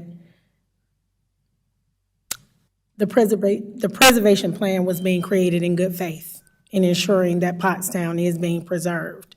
What I'm gathering and what I'm hearing is that maybe there were some things that were missed by neighboring concepts, and not quite sure if the preservation piece was captured. Also hearing about a moratorium, again, I'm just really torn as to what do we really want in Pottstown? And I don't know. I thought that by ensuring that we had a preservation plan, that would show good faith in getting the framework started and ensuring that Pottstown got what it was needed and what they've been asking for and what was necessary to help build the community and keep the community and what it is. When it comes to private property, we can't stop people from selling or doing what they do with their private property, unfortunately, not at this time. Just recently, my family was affected, and we just found out, unbeknownst to us, that a piece of historic property, it hasn't been deemed historic, but one of the oldest houses in the community was sold, and we were unaware of that. We couldn't stop it, unfortunately, but we were just made aware of that. And so when we talk about fighting against gentrification, and when we talk about how do we preserve this and how do we keep this, that's why it was so important to push the preservation plan so that we have that say-so and that we have that good faith and good relationship with the town to say, this, you know, it may not be everything, but it's majority of the things that we want in the community. And maybe we missed the mark. I don't know. But I want to do what's right and what's fair for the community. And I think this board wants to do what's right and what's fair for the community, but we don't know. And that's where I'm at. So I can't even say that I can give. I can't even make a motion because I don't know. And it's unfortunate because we have fought so hard to ensure that our neighborhood is being heard. But I don't know. Again, I want to do what's right. I want to make sure that we have this relationship with the town being built. And I don't want to wait until later because, quite frankly, we don't know what November 4th is going to look like and who's going to support you, regardless of who comes and smiles in your face and comes into your community. We've had that before. We know what that feels like. So while we have it in front of us, it would be in my best interest to say approve a Pottstown preservation plan but I want to ensure that that is what is in the best interest of the community and the residents. Commissioner Rivers, is there any other information that Mr. Pete could offer up to help with those questions?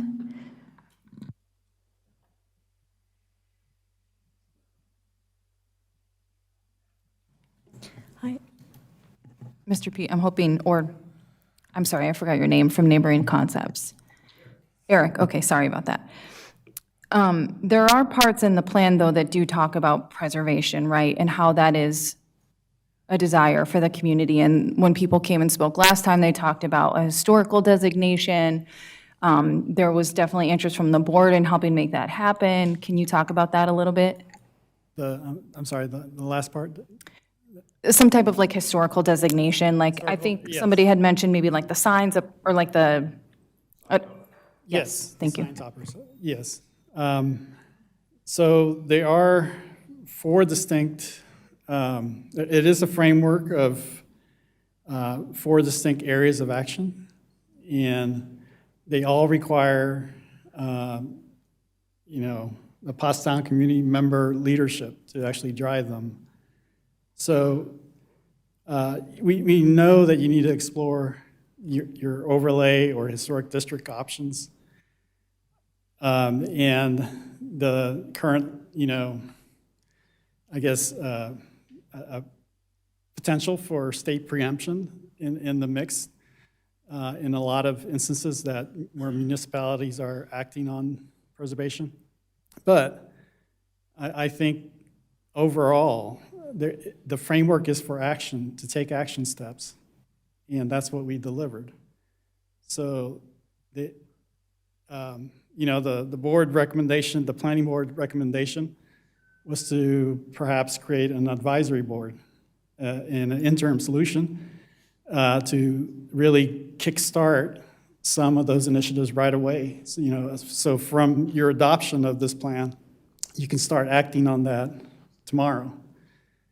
So, but the community is actually mobilizing around a coalition now. So maybe it's just directly supporting them with their efforts.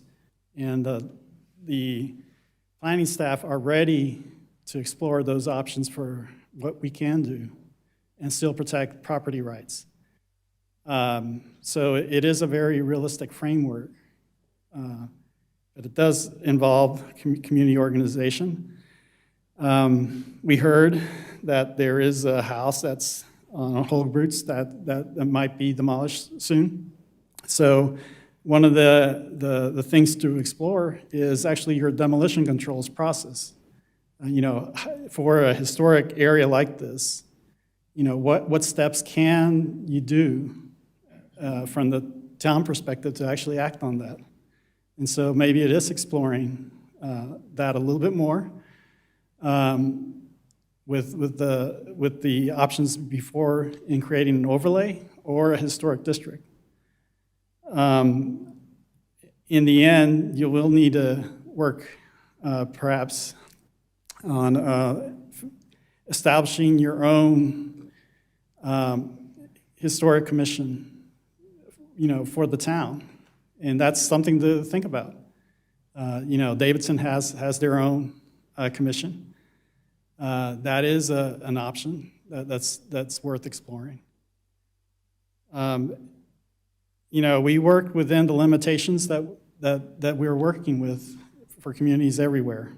And I think it is a framework for action. We also, we can recommend, if you want us to, actually provide a year one action plan. And that is basically, establishing all the methods for the community, for example, to engage with developers. There are things that communities are very effective at doing, is making developers talk to them. And that is one of the direct advice that we got from our sister communities, is that they do make developers talk to them. And they do carve out processes where they negotiate with developers directly.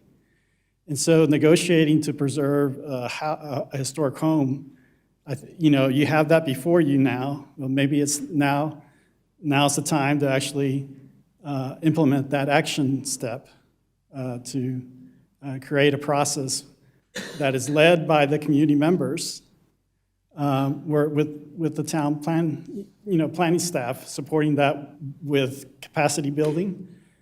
Perhaps it is an advisory board setup where you have the county, the town, and the community members on the board.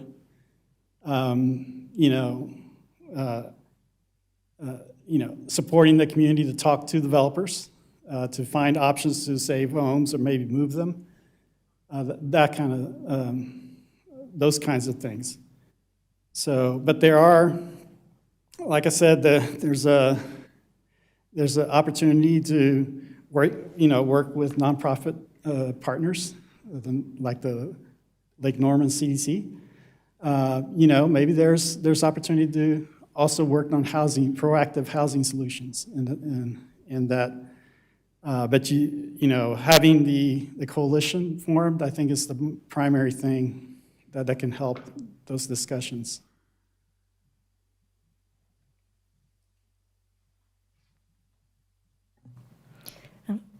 Commissioner Rivers, I can feel the weight that I think is on your shoulders right now. And I don't know what that feels like. I can't. But I think it's always good to remember what our instincts are and what our gut is saying. And I think we all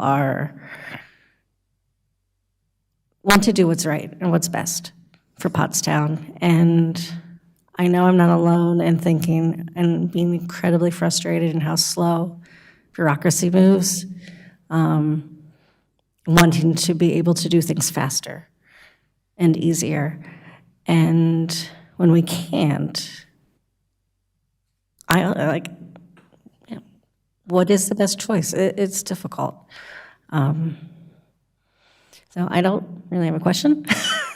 Other than that, I think one thing that came out of this was a lot more questions. And I hope there's a hope that it's enough that we can take what's been done and take what's been accomplished and be able to move forward in a timely way. Commissioner Rivers, I feel your pain. I heard you loud and clear. I think we need to work on some way of getting collaboration within the community. I commend you. You don't take a lot of credit for the hard work you've done or that you do, but in the 2 years you have been a loud voice and an advocate for your community. I commend you for that. We know that not until you got on this board, no other board ever moved this far. And we're here because of you and the work that you've done. You didn't go knock on doors and say what you would do for the community. You knocked on doors and you have done for the community. I hope that we can move forward tonight with at least a plan, because as you say it loud and clear, we don't know what November 4th is going to bring. But if things do not turn out the way that you want it to be on November 4th, it could be even worse for your community. So me personally, as my friend, my colleague, I call you my sister, this is not a gamble I would want to take, because it could be worse. So again, I'm hoping we can at least have a plan. A plan doesn't mean everything is in concrete. We have something to work with. Can we go 2 steps back to the implementation of a historic commission for the town of Huntersville? The What, motion that was made? or no, we haven't made a motion yet, but there's a casual mention of maybe the town of Huntersville should create their own historic commission, and I want to kind of get a general idea what that would look like and how that would help in this circumstance, or not help, or whatever. Well, having a commission that's focused on town resources, historic resources, is something that could open up for federal pass-through grants if you have your certified government designation with a historic commission. So that is an advantage that you can think about. It does also build up the expertise within the town with staff, with handling historic districts. It is a tool and needs to be evaluated. It's pros and cons, to it, obviously. But the precedent is there.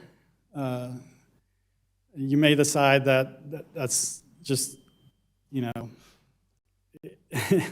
is not appropriate to the context of Huntersville yet. But there are, because of your relationship with the Historic Landmarks Commission. So maybe your process is there.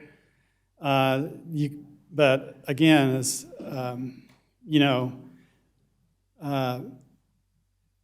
for a historic district, the advantage is that you can, you can work with demolition controls and delay demolition. Give the community a year to help, work on solutions with the developer to potentially move homes and things like that. So.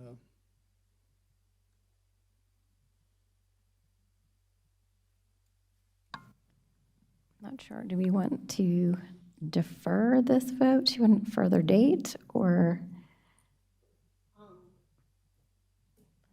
I guess we could defer to the first, the first meeting in November to gather more information? November 3rd, I believe, is our meeting, yes. So then we would need a motion to defer item 10E to November 3rd. I would like to make a motion that we defer the decision to November 3rd. If I'm saying it correctly, I apologize. Yes, I would like to make a motion that we defer this decision to November 3rd. So the motion before us is to defer item 10E, consider adopting the Pottstown Community Preservation Plan to November 3rd. Is there a second? A second. Any discussion? All right, all those in favor, please raise your hand. Any opposed?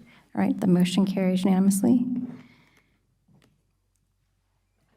We are going to take like a 5-minute break just to gather ourselves. And we have a long step number of items ahead of us that are long. So thank you. We'll be back in 5 minutes.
All right, we will come back to order.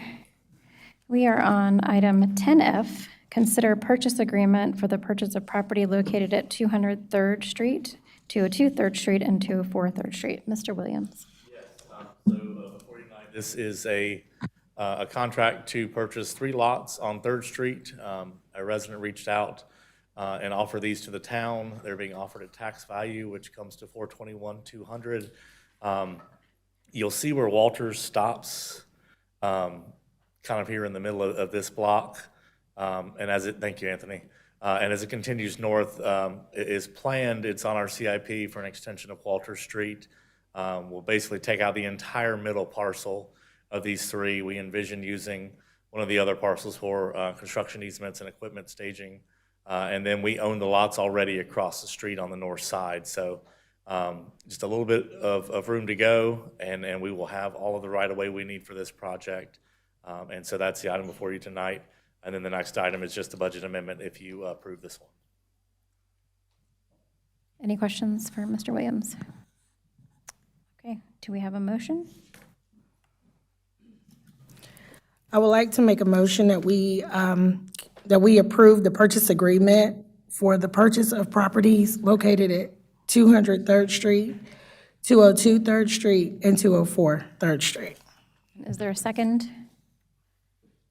Second. Any discussion? All those in favor, please raise your hand. Any opposed? The motion carries unanimously. And then item 10G, which is consider approving a budget amendment for the purchase of lots at 200 3rd Street, 202 3rd Street, and 204 3rd Street for $421,200. Any questions for Mr. Williams? Okay, is there a motion? I make a motion to approve a budget amendment to appropriate from the general fund balance $421,200 for the purchase of the lots at 200 3rd Street, 202 3rd Street, and 204 3rd Street. Is there a second? A second. Any discussion? Thank you for the work you did to get these together. All those in favor, please raise your hand. Any opposed? The motion carries unanimously. Thank you. Now we are going to do a quasi-judicial hearing. That requires me to read an extensive script, so stick with me. Get the parties together. All right, let me take a sip of my drink. This hearing is a quasi-judicial hearing on the application submitted for petition SUP 25-01, an application submitted by Greenway Waste Solutions at North Meck. Quasi-judicial hearings are evidentiary in nature. Only parties with standing, including the applicant, property owner, local government, and individuals who can show they will suffer special damages, have the right to participate fully in the hearing. Special damages must be particularized, separate, and distinct from the damages to the public at large. Special damages are a fact-specific inquiry. While proximity may bear weight in the determination of special damages, proximity in and of itself is insufficient to grant standing. Parties may present evidence, call witnesses, and make legal arguments. Other individuals may, but are not required to be, allowed to speak as witnesses. However, they will not be allowed to participate fully as a party, such as by questioning other witnesses or by calling other persons to testify. Witnesses must swear or affirm their testimony. General witness testimony is limited to facts and not personal preferences or opinions. Certain topics require expert witnesses, including projections about impacts on property values and traffic impacts. Individuals providing expert opinion testimony must be qualified as experts and provide the factual evidence upon which they base their expert opinion. Mere conclusory testimony lacking the foundation of the expert's opinion is insufficient to establish the existence or non-existence of a fact or conclusion. The board must base quasi-judicial decisions upon competent material and substantial evidence in the record. Competent evidence is evidence that is sufficiently trustworthy and reliable and is legally fit and acceptable for consideration by the board. Speculative, irrelevant, or vague evidence, non-expert opinions as to something that requires an expert, and non-accepted hearsay evidence will likely not be competent evidence. Material evidence is evidence that shows that the standards will or will not be met. Evidence is substantial if it is relevant and regarded by a reasonable person as sufficient to support a specific conclusion. Speculation, unsubstantiated fears of the community, or vague assertions do not constitute substantial evidence. Quasi-judicial hearings are constrained by the standards in the ordinance and the facts presented. Even though the board may hear other evidence it is not objected to, the board should rely on competent material and substantial evidence in making its decision. The board will recognize the applicant as a party as well as the property owners if different than the applicant. Other persons who believe they have standing as a party may come forward at this time and briefly explain why they believe they have standing to participate so that a standing determination can be made. However, if you do not wish to participate as a party, please wait to come forward until after we have identified parties with standing. We have the applicant and the party as the standing, and then I have one application. Ms. Harris, you have submitted an application as a party with standing. Can you come forward and state why you would like to have standing?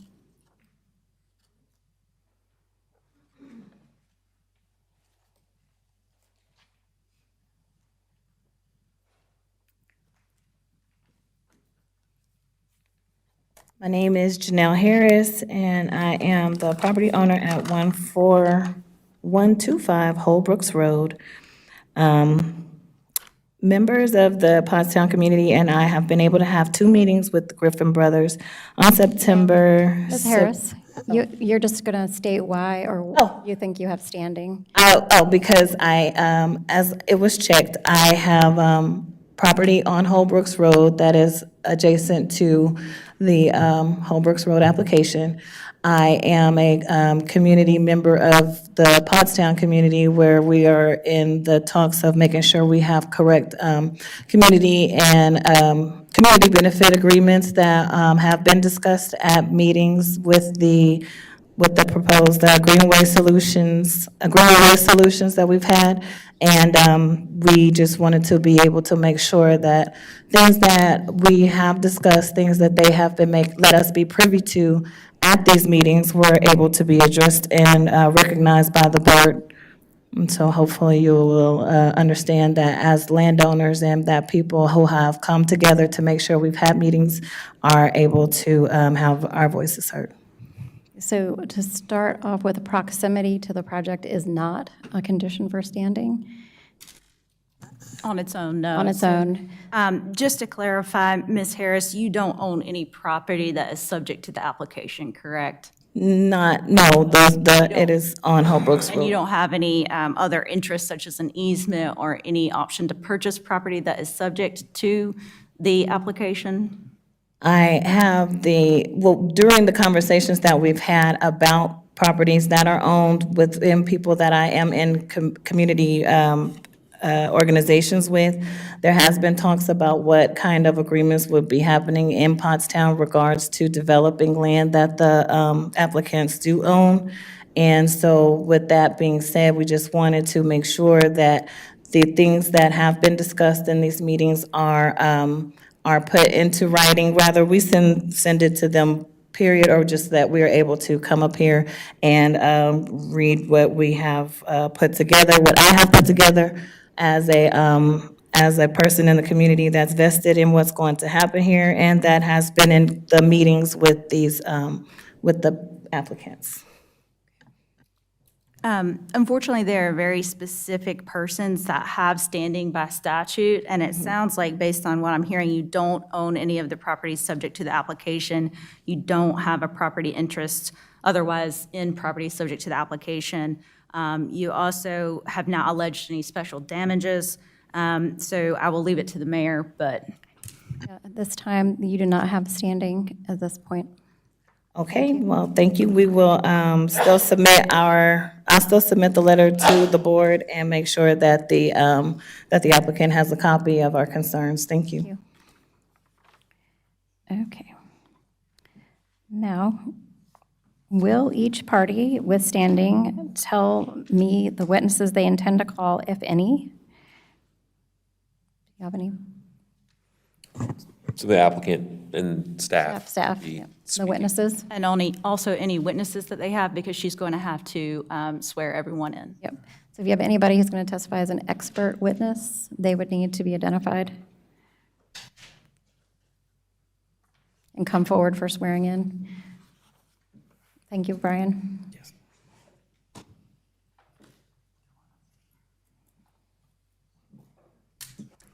All right. You can raise your right hand.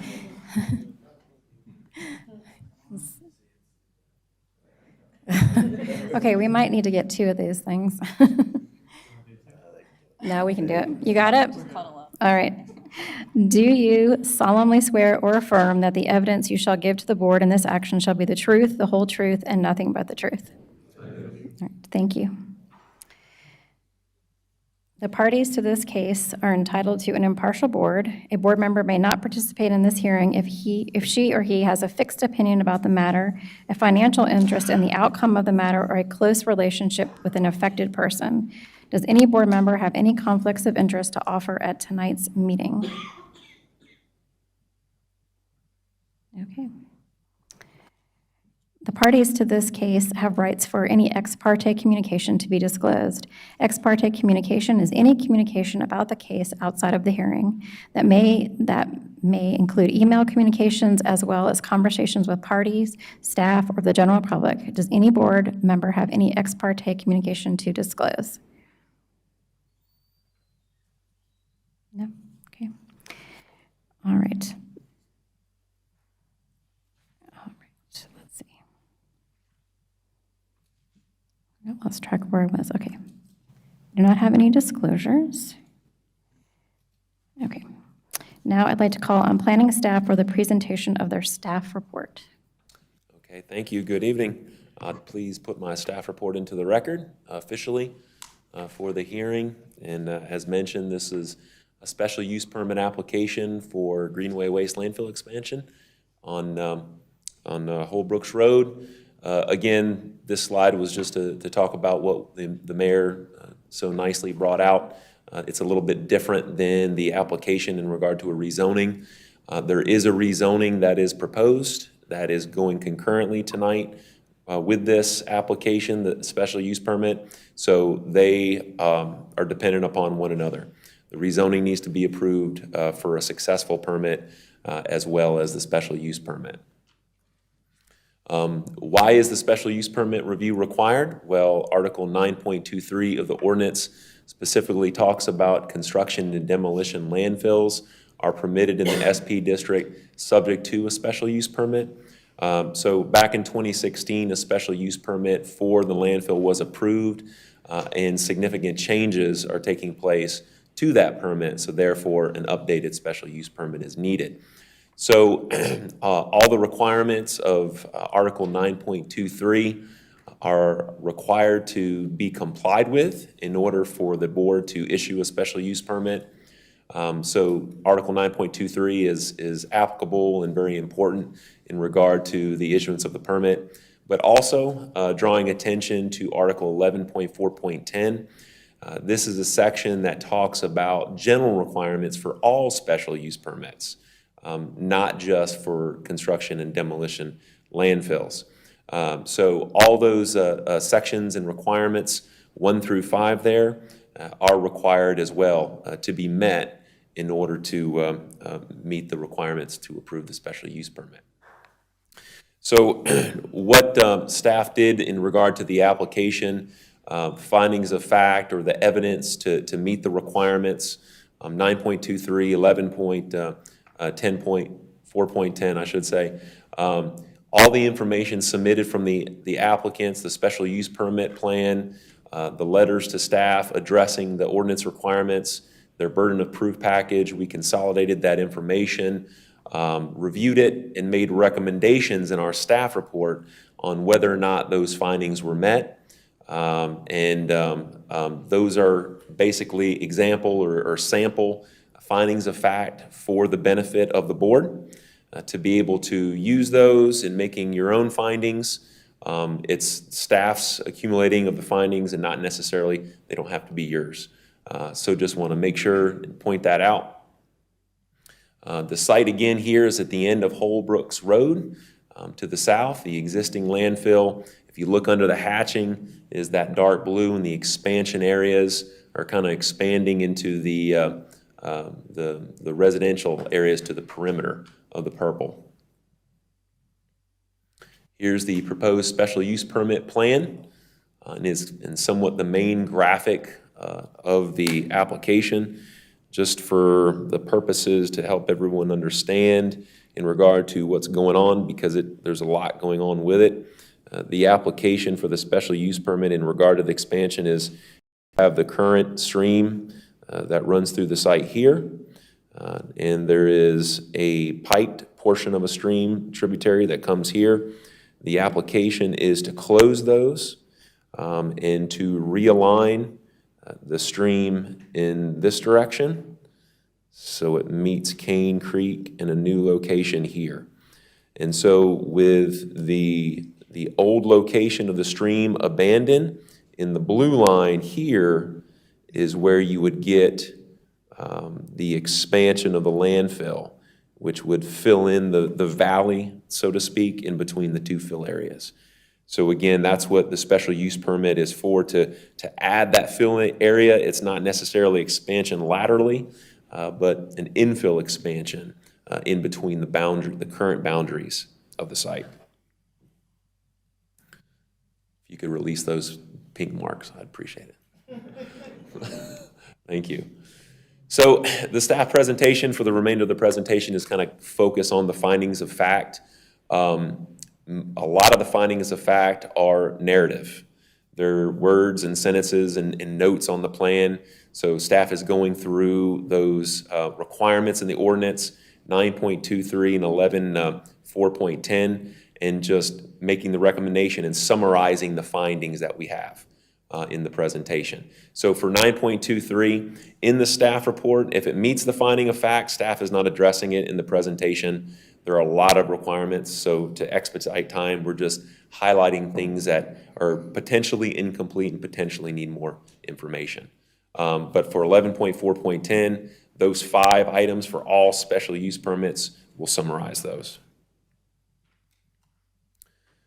So Article 9.23, starting on that section, this slide focuses on the requirement of the ordinance to have construction and demolition landfills located on a major or minor thoroughfare that serves as an industrial collector street. So this is a finding that is lacking. Again, the landfill has been located on Holbrooks Road, which is not an industrial collector street.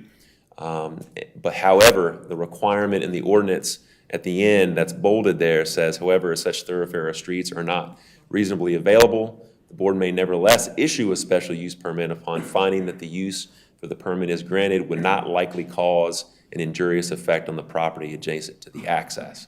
So that's been, again, an ongoing discussion through the history of the landfill in regard to trying to find alternate access.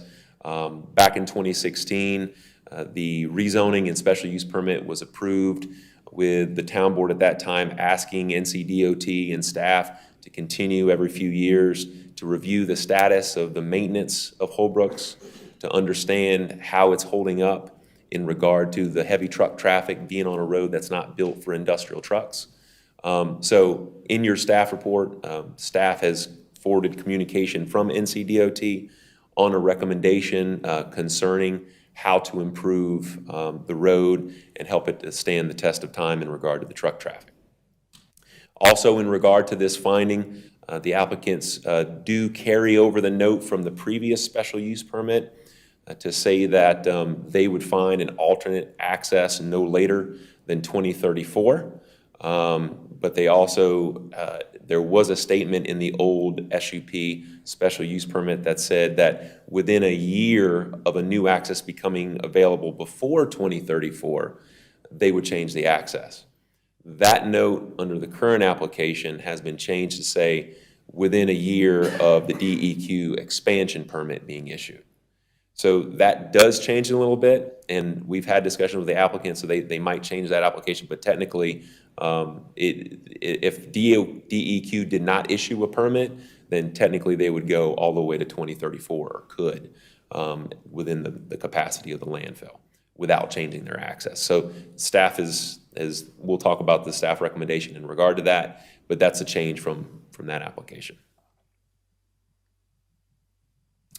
NCDOT's recommendations are listed here. This is the similar finding.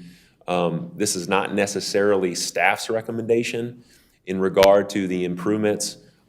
This is NCDOT's recommendation in regard to they maintain the road, and it's got some items that they feel could be improved to help mitigate the situation, but that's not necessarily staff's recommendation in regard what to do. So moving on to the life of the landfill, requirement from 9.23, a timetable should be submitted for the application indicating the development phases and the project life expectancy.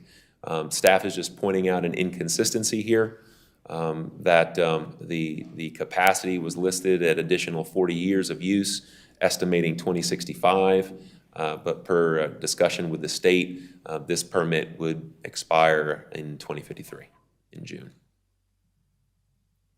Closure plan or a reclamation plan is asked to be submitted that shows the perpetual use and conservatorship and maintenance of the site after it closes. So staff got one of those that kind of went into details about how it would be used back in the last 2016 rezoning. That one hasn't been forwarded today. We've just talked with the applicant, and they're working on submitting that information. So that's 9.2.3, 9.23. So now we move forward to 11.4 that deals with all special use permits. So going on number 1 through 5, this is for number 1. The proposed special use will not materially endanger the public health or safety. So staff found that there were 3 aspects of the plan that this could be applicable, that we wanted to break down and separate to make sure we understood where the application was going. So constituent exceedances, or there is some groundwater contamination of the site in the current landfill, the boundaries of the landfill where the current stream is in the surrounding area. So that's one aspect.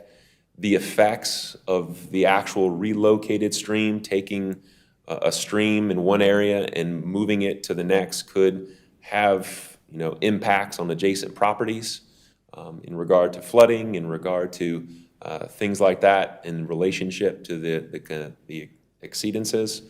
And then also, again, overlapping finding in regard to the use of Holbrook Road as a main access.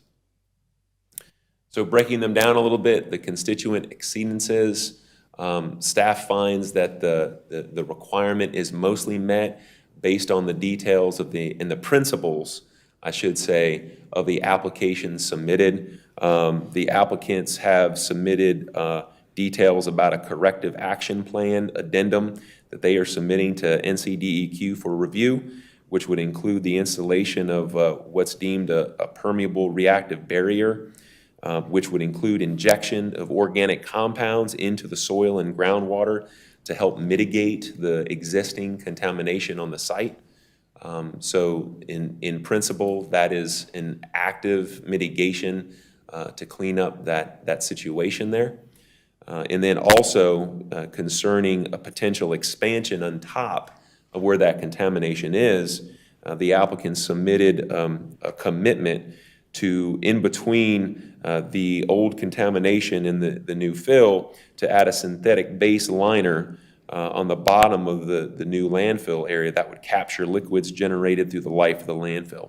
So essentially, any of that new fill area would have an impassable barrier to catch all the liquids, pipe it to a location, and treat it off-site, so no new contaminants would go into the area.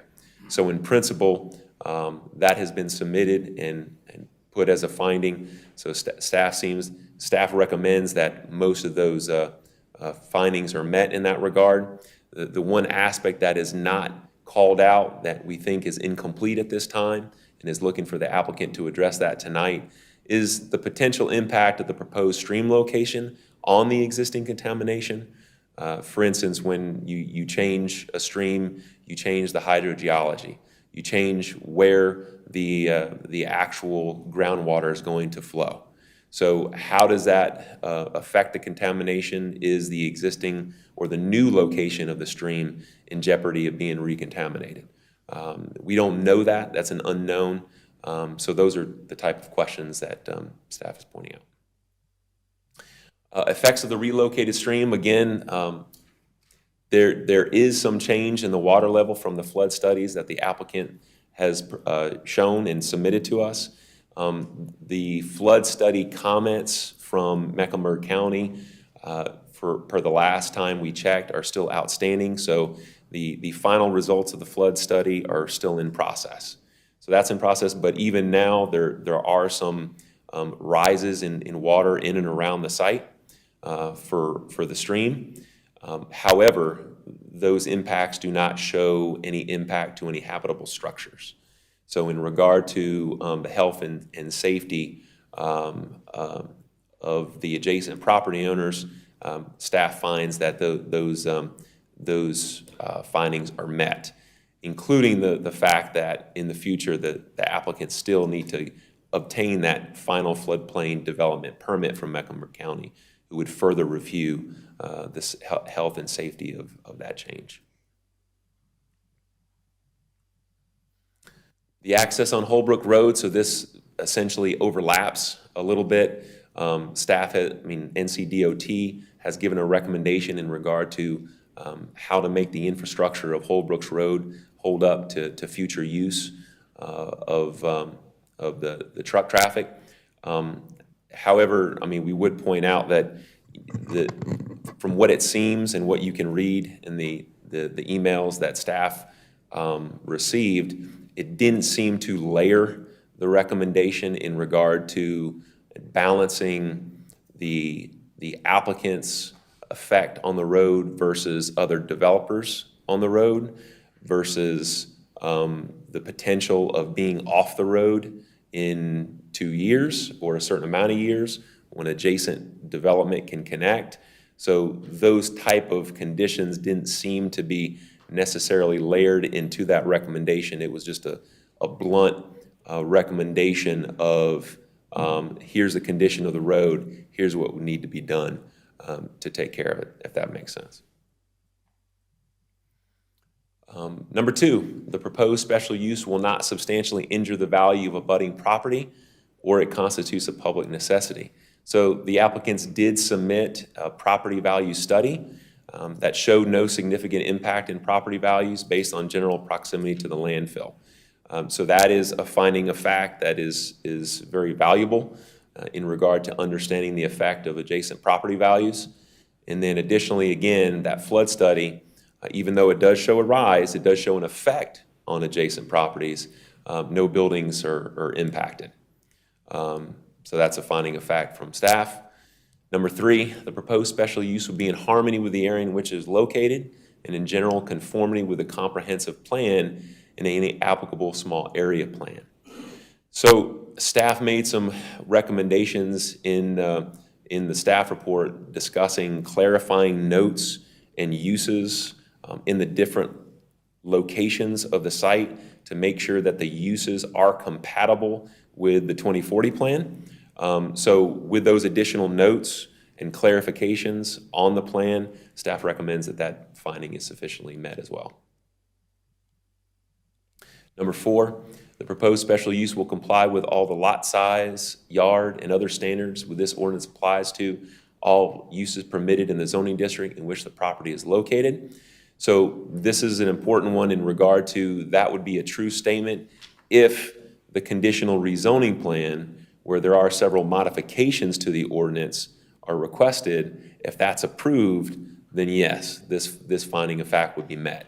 But that's where the conditional rezoning plan and the special use permit are really married to each other, so to speak, because you got to get the ability to vary the ordinance in order to be able to meet this finding. Similar with number 5, the proposed special use will comply with all general and specific standards required by the appropriate section of this ordinance for the issuance of the special use permit. So again, with that issuance of the conditional rezoning plan, staff recommends the finding will be met. So staff recommendations, staff recommends at this time there are a few incomplete items that we pointed out in the staff report and need to be proven and given testimony during the hearing. And if they are met, staff recommends approval with the following conditions, and those conditions are outlined again in your staff report. So that concludes my presentation. Be happy to answer any questions. The applicant is here and does have a presentation for you. Are there any questions for staff? Okay, we would like to see the applicant's presentation. Yes, ma'am.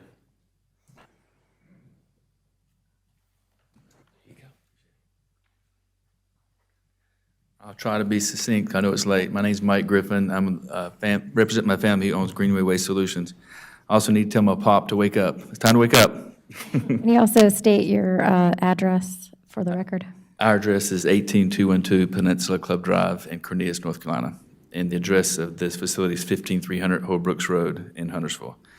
First, I really want to thank the mayor and commissioners for nights like tonight when you're here away from your family. I really also want to thank the staff, in particular Brad, Clay, and their fearless leader, Brian, because this has been quite a long journey that really started in 2016.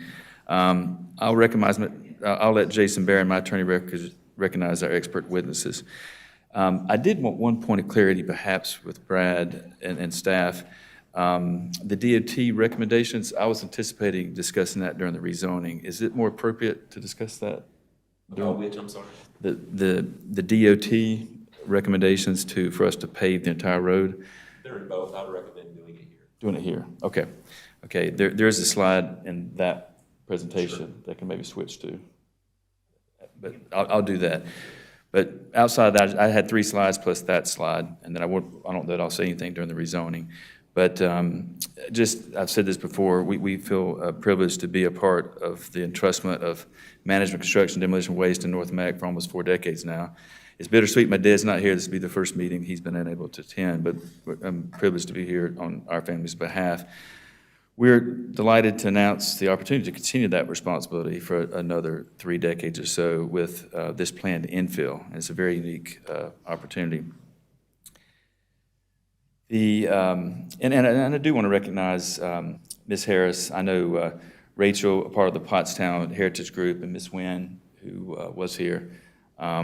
We have met with them. We continue to meet with them and brainstorm. There are some just little highlight things we want to brainstorm on. One is that there's a possibility need to preserve a home, and we were coordinating the possible moving of that and maybe storing on our property until there's a long-term space for that. And I know Commissioner Rivers is very instrumental in that. We look forward to continue to work with Neighboring Concepts and our neighbors to be a help instead of a hindrance. And one of the key things is getting off Holbrooks Road. We've been trying to work towards this for 25 years and look forward to that opportunity. But these are just letters of our commitments in the past and the current Ms. Hampton, who currently runs the Holbrooks Road Community Association. And there's a lot of things I learned that we need to improve on in how we work with our neighbors. But we have been we feel a good corporate citizen of the community. So, and this is probably the key slide to discuss. We disagree that the DOT's recommendation that we pave this road entirely. I served on the Lake Norman Economic Development Committee for 25 years, and our family's invested $250,000 in that. I've never seen where a corporate citizen is required to pave an entire road. Now, we have paved, as you can see here, we have had an active interest in helping solve some of our road issues. Super excited to hear about Veerhoff Extension Drive coming back into the fold. We paid for that study 25 years ago. We've paid for repairing potholes and improving road shoulders. And until we more formalized that in 2016, we've contributed money to the town to help with Holbrooks Road. And in 2016, we agreed to widen 300 feet of the road in our immediate area. And that was quite a process because we had to go either acquire or negotiate with the county to get the road, the land, in order to widen it. But we've done all those things. We have cleaned up Holbrooks Road for now 30 years, and that's weekly picking up debris on either sides of the road. We do have a truck that a truck that cleans, street cleaning truck vehicle, and we've used that. And actually, we agreed to use that on other Pottstown roads with our Communications to Pottstown Heritage Group, even though our trucks don't go down those roads. Another key one, and we're fully committed to getting off Holbrooks Road as soon as possible, and this will give us an opportunity to do that sooner than 2035. But another one that we plan to agree to during these conditions for our either SGP or for the rezoning is to gift 3.5 acres of land for the north-south connector, and that would be a connector eventually from Veerhoff Drive to Holbrooks and hopefully to the eventual Asbury Chapel extension. That 3.5 acres gift to DOT is worth over $520,000 based on the most recent purchase that we made of property that's considered the loan property. The other key thing I think is maybe not fully realized by DOT is our customers. We did an analysis of the last, I think, the 3 decades of our customers bringing us debris and the approximate where they're coming from. And just that specific is over $4 million they've contributed into the North Carolina highway fuel tax. So with our $400,000 with that, we think it's extremely excessive that DOT would now want us to continue to pave the entire road. We did do a drone of the whole road showing that there's no potholes. The only scars that I would say would be the attempt the county tried to, did fix a stormwater issue, and there's a little dip in the road there that we're going to work to fix. And just some scarring from Vermilion's development on Veerhoff, where they've had, on Holbrooks, where they've had to do some extensions of water and sewer. But the road's in good shape. So I hope that the town board would see that we have been a great custodian of the Holbrooks, and we will continue to be as long as we own it, but there's no need for us to completely pave a road that's in good shape. And just to conclude that, the road has been, a landfill has been down that road since 1950. I think we've been a better custodian than the county was during their era of the 50s through the 80s. But I just think this is what I would consider overkill. I think that's it. I'll maybe say 1 or 2 words on rezoning, but I look forward to having the true experts with Jason kind of spearheading that as our master of ceremony. Thank you. Thank you, Mr. Griffin. Thank you, Mike and Madam Mayor, Commissioners. Jason Barron with Morningstar Law Group, 434 Fayetteville Street, Suite 2200, Raleigh, North Carolina, 27601. Appreciate the opportunity to be here tonight, and I know it's late, but this is the unfun portion of the meeting without a doubt, because while the staff did us all a break and provided kind of what I would consider a truncated version of the staff's report, we don't have that luxury because this is an evidentiary proceeding. And so, as you all are aware, and Madam Mayor, your introductory remarks were incredible, as I do a lot of this work all over the state, and it's rare to sit there and hear the master of ceremony on behalf of the town kind of actually and accurately walk through what the legal standards are associated with a quasi-judicial proceeding. It's a lot different. You all as elected officials, you wear a lot of different hats. We heard zoning cases earlier today, and so you're wearing kind of the hat of legislator. What are the policy decisions? What are the and we heard a discussion with respect to the preservation issues that you've been tackling, and that's a true policy issue. At times you are kind of the head of administration because the town manager reports to you, the town attorney reports to you.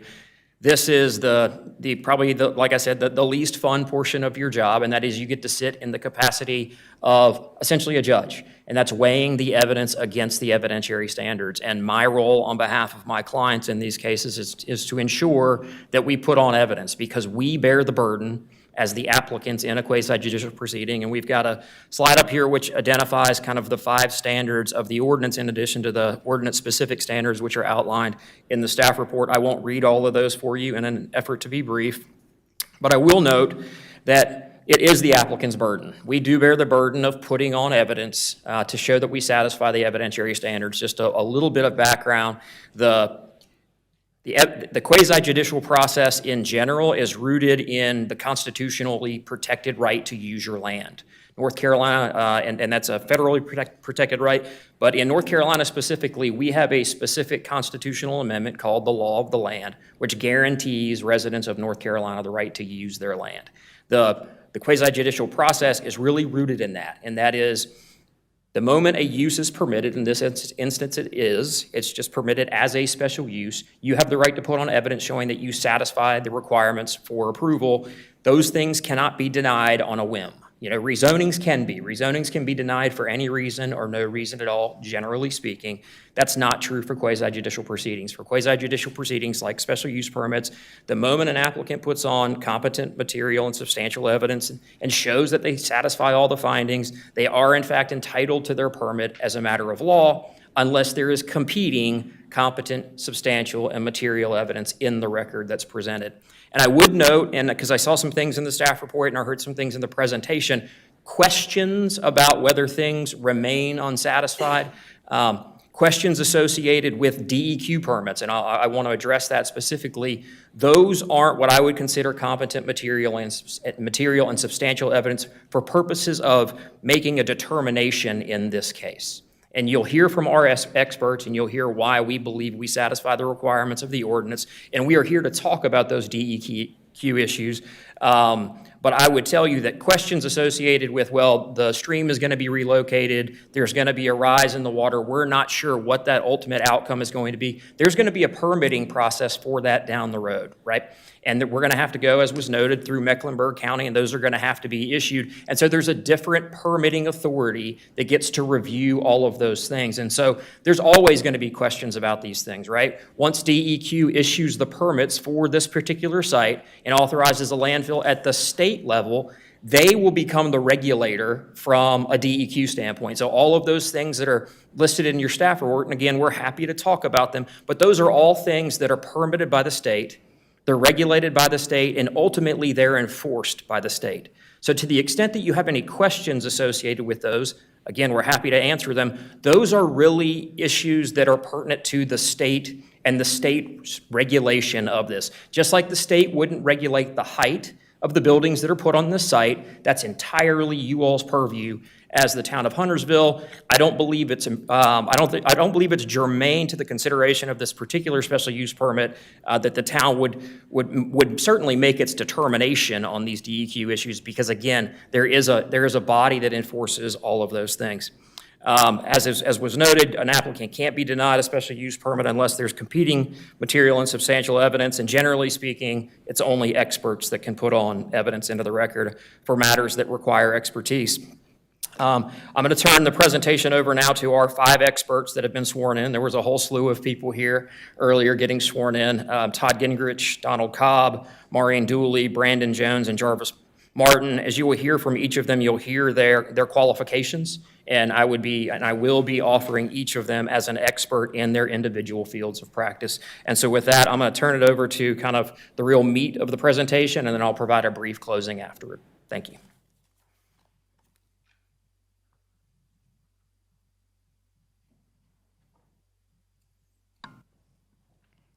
Before you begin, just state your name and address for the record. Sure. Todd Gingrich with Civil Environmental Consultants, 3701 Arco Corporate Drive in Charlotte, North Carolina. Licensed professional engineer in the state of North Carolina and over 20 years experience in civil engineering. First, I'd like to speak to the special use will not materially endanger the public health or safety. A memo was provided to the city that really summarized all the elements on this page.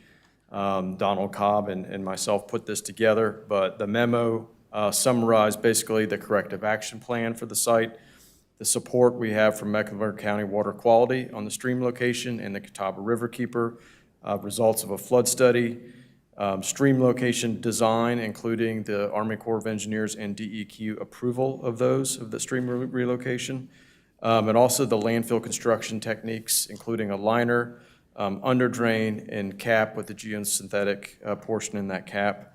Would like to note that the geosynthetic liner and cap are exceeding the typical C&D requirements to line or cap a landfill. So those we consider those excellence in design. At this point, I'd like to turn over just briefly here to Mr. Donald Cobb, a hydrogeologist in our office.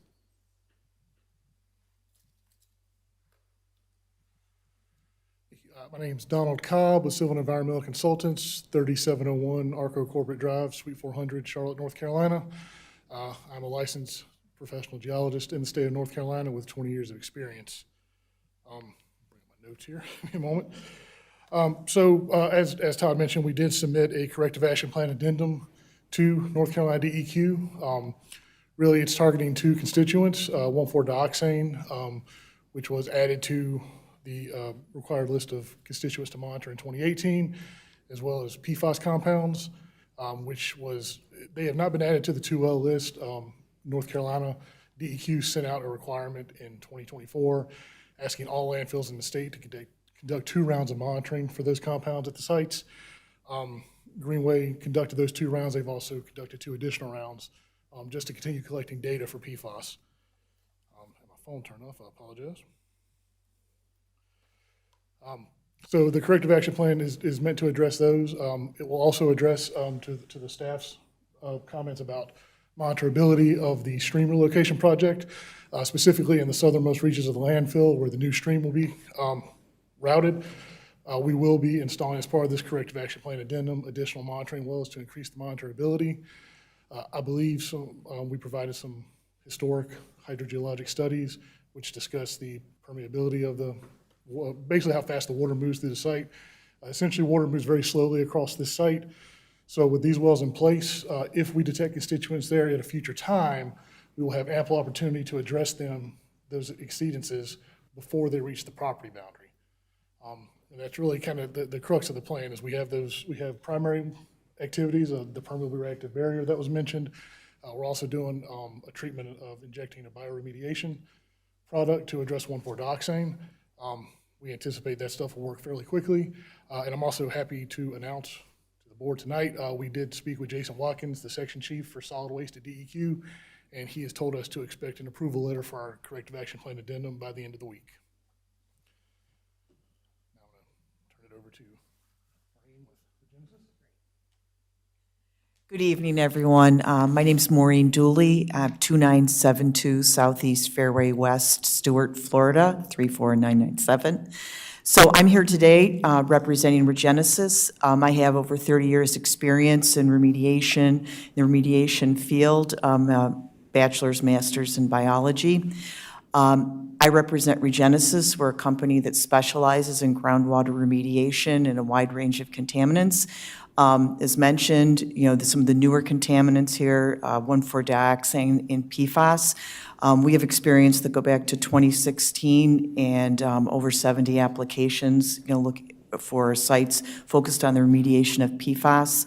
So for this specific application, we were asked by CEC to review some of the information to look at the feasibility of using a permeable reactive barrier to reduce the concentration of both PFAS and 1,4-dioxane. So we ran the information and specific data through our proprietary model, and we were able to establish that we would anticipate reductions of 90% in PFAS as soon as 6 months, and in a year you could see 95% reductions in the PFAS, 70% reduction in the 1,4-dioxane. Of course, you want to say, well, how about how long? And so we also looked at longevity, and you're looking at maintaining those levels for 20, 30 years. So we think this is a really good candidate, an ideal site to be able to use this technology to reduce these concentrations. It'll be maintained for a long period of time and would be similar results to the many sites that we've applied this technology to before. Thank you.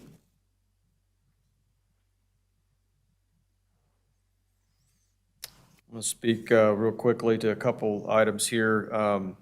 As mentioned, the staff report, a flood study was prepared and submitted to Mecklenburg County.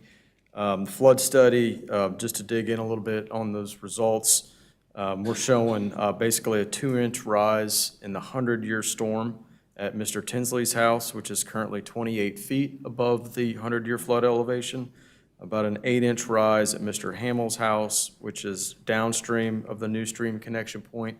Mr. Hamill's house sits at 8 feet above the 100-year floodplain. And the highest rise, about 1.2 feet, will occur around the property owned by Greenway, the third house that's south of the landfill. And that house is about 27 feet above the 100-year floodplain. So clearly enough room that as mentioned earlier, no habitable structures are going to be impacted by changing the new connection point for this stream. I want to talk about the stream relocation design and the mitigation was approved by the U.S. Army Corps of Engineers in a 404 permit, as well as the North Carolina Department of Environmental Quality provided a 401 water quality certification for the impacts and new stream construction. Just to add a little bit of information on the kind of groundwater modeling, we did prepare a groundwater model with the help of Regenesis. The results of this groundwater model shows there's no significant changes to the flow regime in the areas of the stream relocation and infill 2 expansion. These changes are not anticipated based on a review of hydrogeologic characteristics of the facility. So we did, based on a request from staff, go back and prepare a groundwater model to study. So I wanted just to kind of enter that in the record. Also here tonight, we have Mr. Brandon Jones, Catawba Riverkeeper, who provided a letter of support. I will let him speak. Good evening. My name is Brandon Jones. I'm the Catawba Riverkeeper at Catawba Riverkeeper Foundation. I live at 7724 Ambleside Drive, Charlotte, North Carolina, about half a mile from the gas station you guys just approved. In general, our organization and myself do not support large increases in impermeable surface or diverting streams. However, in this unique case, we believe that the plan as presented will result in a substantial net benefit for surface water quality. This is primarily due to the capping of an existing site and the poor condition of the unnamed trib on the site. Our staff have been out there, taken multiple samples, assessed that stream, and we do believe that this would be in the benefit for total water quality of the area to move it. Our full assessment and letter of support has been submitted for your review.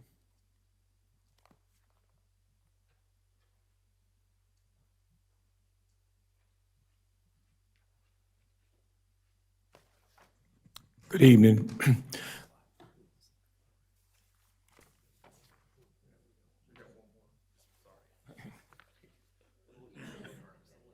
He's ready to go. Yeah, start over.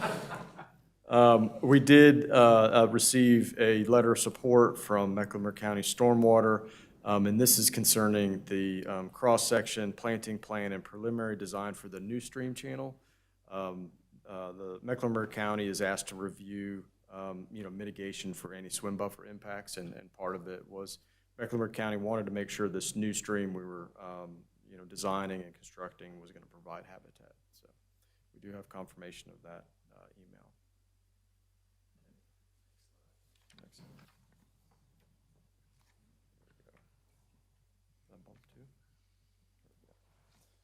I'll let Donald Cobb speak to this one. So just talk a minute about the low-level impacts. Again, as I mentioned, the 1,4-dioxane was added to the North Carolina Groundwater Protection Standards, or the 2L standards, as we typically refer to them, in 2018. The PFAS was requested by DEQ to be monitored during 2024. We have detected low levels of both. 1,4-dioxane has a standard, as I mentioned. We have detected low levels and exceedance of that standard. PFAS does not have a groundwater protection standard yet. It has what's called an intermediate maximum allowable concentration, which will essentially, assuming the state legislature approves everything, become a 2L standard in the future.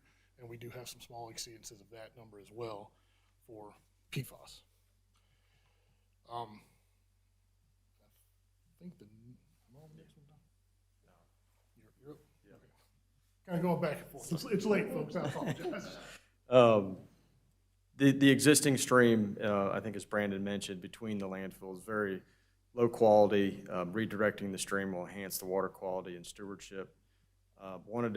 The new stream channel was designed, to manage up to a 500-year storm. Typically, these are designed for a 100-year storm. I'll give it back to Donald.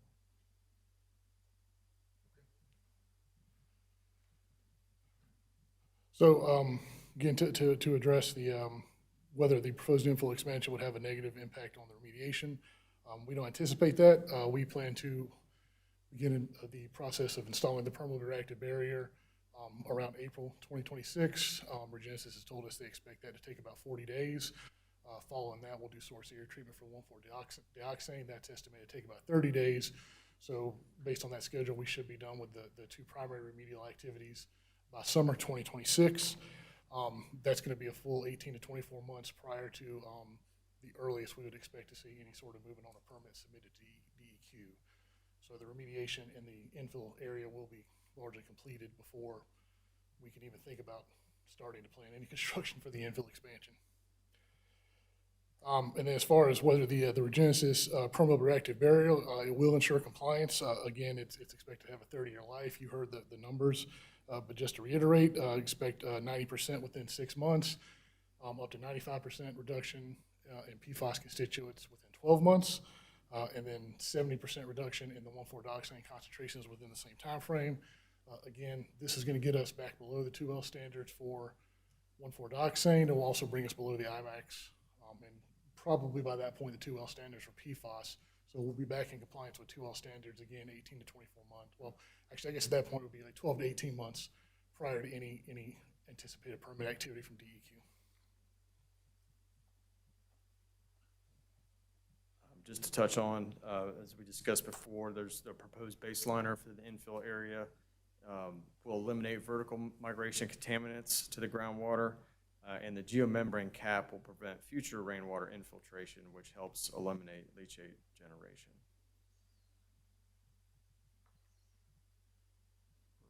I think we got those covered. We're getting there. All right, Before we go into property value, can check with the board if they have any questions for the health and safety portion? Yeah. I have a couple of questions. So we know that the VOCs have exceeded safe levels for years. So can you explain why the remedy hasn't been changed? So we originally submitted a corrective action plan in 2019 to address VOCs. Primarily at that point, it was vinyl chloride, methylene chloride, and 1,4-dioxane. The remedy at the time, selected at the time was soil gas extraction via landfill gas extraction. Essentially put in an active landfill gas extraction system at the landfill to pull the landfill gas out prior to it impacting groundwater. That has largely been successful on the vinyl chloride and methylene chloride. We're not seeing any real exceedances of methylene chloride anymore. Vinyl chloride was in, I believe, half a dozen wells as of 2019. It is now occasionally detected in one well above the 2L standard, and that's an intermittent detection that we believe may be based on seasonality. So another part of the corrective action plan I didn't address because we were looking at the emerging contaminants, but we will be doing an assessment of the landfill gas system, especially in the area where that one detection is still present. Greenway is committed to make any repairs or upgrades necessary to handle that area. And then one of the contingency plans we presented in the corrective action plan addendum was that if those upgrades aren't effective, we will then initiate a further remedial action. And in this case, it would be an injection of a bioremediation product to handle the VOCs. We know those work? Yes, ma'am. Okay. Yes, the bioremediation to address VOCs is considered one of the best available technologies by the EPA. Okay. Okay, thank you for that. What are the results of the ongoing methane gas corrective action plan that was submitted to DEQ? Okay, yes, that was concerning, just to bring everybody up to speed, that was concerning one of the perimeter methane probes had high levels of methane detected in it, which means there was some methane migrating away from the landfill mass. The corrective action plan that we submitted to DEQ was to put a gas interception trench between that probe and the landfill to vent that gas before it got to the property boundary. Prior to the installation of the interception trench, we were seeing concentrations of methane upwards of 30 to 40% by volume. After the installation, we dropped down below 5%, and 5% is the action limit established by DEQ. So it has been successful in addressing that migration. Okay, thank you for that.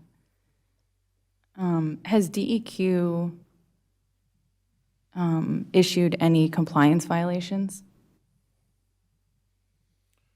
As far as I'm aware, you guys they've not received any notice of violations regarding any of this.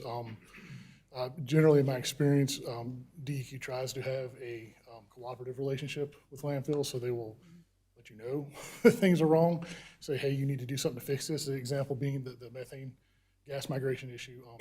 We had several consecutive incidences. Jacqueline Drummond, the hydrogeologist with DEQ over the site, reached out and said, hey, this is a problem that needs to be addressed, and so we developed the interception trench. Greenway staff installed it, and it's been successful. So to my knowledge, there have been no notice of violations. And looking at Ron Gilkerson back there, he's the head environmental guy. He's nodding his head in agreement. Perfect explanation. I would like to add to that. This might clarify some information. Ron Gilkerson, geologist, 30 years experience, been around landfills in North and South Carolina for most of my professional career. Been a part of Greenway Waste Solutions for many, many years. To your point on just compliance, there's different levels of inspections. Mecklenburg County has the inspection right for our facility currently. Most often, DEQ will also visit the landfill. We just had an inspection last Wednesday. We were totally compliant with all landfill operations in regards to that. They typically come out, they look at your working phase to make sure that you're compliant, the cover material's intact. They look at our groundwater monitoring network and methane extraction network and also methane monitoring wells to make sure everything's accessible and intact.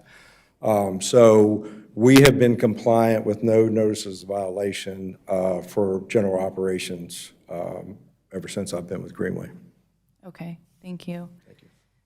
This is one of staff's questions. I'm not sure it's been addressed yet, but with the close location of the new stream to the existing debris and contamination area and the change in the area's hydrology, will existing groundwater contamination make it into the new stream? So that one was answered, but it was over the course of several bullet points and several people. To summarize, the primary new area for the relocated stream is again in that southernmost reach of the landfill. As I mentioned, we will be installing several new nested pairs of monitoring wells. Nested pairs are one shallow monitoring well to monitor the near surface aquifer, and then a deep, generally bedrock well to monitor the deeper crystalline aquifer, or crystalline rock aquifer. So we will be installing those as part of this. That's one of the things that it interplays a lot with what is approved, both here tonight as well as approved the DEQ. Those wells will be installed. We've committed to installing them. If the expansion's approved, if Greenway goes forward with the stream relocation, the installation would happen after that. Again, because there's going to be so much construction in that area, we wouldn't want to install several groundwater wells only to have to abandon them within 6 to 12 months just to accommodate construction traffic. So they will be installed. I can't tell you exactly when, unfortunately, but it will be done because we've committed to do it in the corrective action plan addendum that's been, again, conditionally approved by DEQ. Okay. And can you tell me why you didn't get the permit from DEQ first before this process? So I'll speak and I'll let Todd follow up in case I misspeak, but generally the process is to get the local government approval first before you seek a permit from DEQ for a landfill expansion or a new landfill, because that's generally one of the very first questions they ask is like, do you have local government approval? Because they don't want to commit their staff to doing a thorough permit review, go through the approval process if we're not going to be able to attain a special use permit from local government. Okay, thank you. So, my third grade education on this kind of stuff. So so right now we got two piles of debris. There's a little valley. Right now there's some contamination in there. Is that what I'm understanding?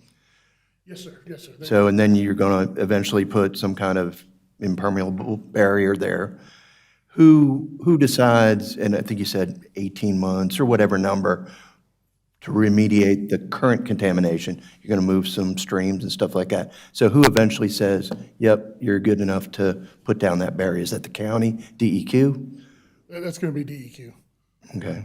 And that they have asked for schedules from us that they will know timing when we plan to start this process, and then how long we expect it to take to start seeing So they'll be the one giving the blessing to put in that barrier and start filling. Okay, thanks. Any other questions on the health and safety? I had one, the geomembrane cap, what is that made of? So it's just, I don't know what you call it, waterproof, impenetrable. So basically, the contamination comes from rainwater, basically raining on the landfill, permeating through the landfill. So if you have a liner on the bottom, you're essentially capturing those liquids, you're capturing it, and we'd send it to a treatment plant. So it's just imagine just an impermeable liner. And then at the end, we propose the same impermeable liner as a cap. So then that prevents the rainwater from getting into the waste mass. Have you ever been to a pig farm in eastern North Carolina? They have, somebody here must know, they have like an impermeable cap on top of their, the waste, where they pump the waste for the pig farms. Is that what we're talking about, the same kind of idea? It's probably a little bit different, but yeah, it's basically waterproof. Okay. Yeah. So right now, the acceptable technology to cap a landfill is generally several feet of impermeable clay covered with the soil. It's the geomembrane covered by several feet of impermeable clay covered by a soil cover and then they promote, they seed it to promote grass growth. I would stress that's the accepted method now.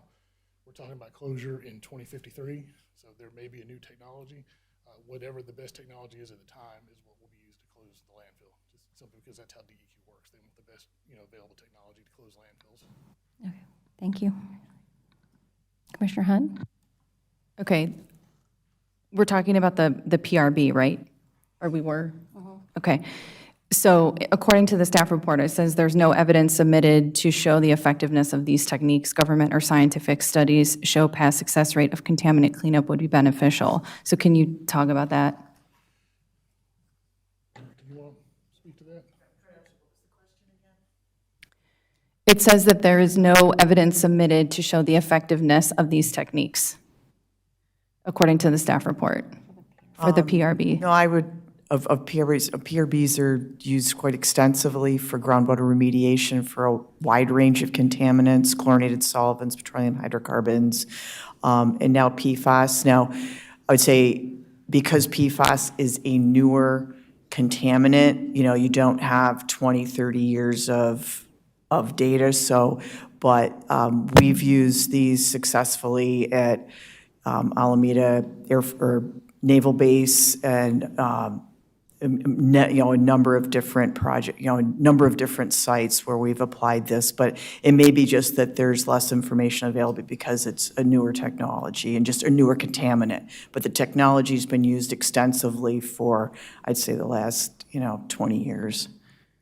Okay, thanks. If I may just add to that, Ron Gilkerson again.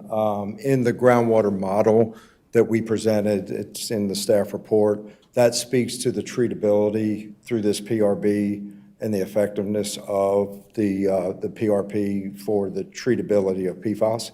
So it's in there, and it shows that with the elevated concentrations that they use within the model, not the low concentrations that we have, they use much higher concentrations within the model for the input data and all the hydrogeologic characteristics of the site.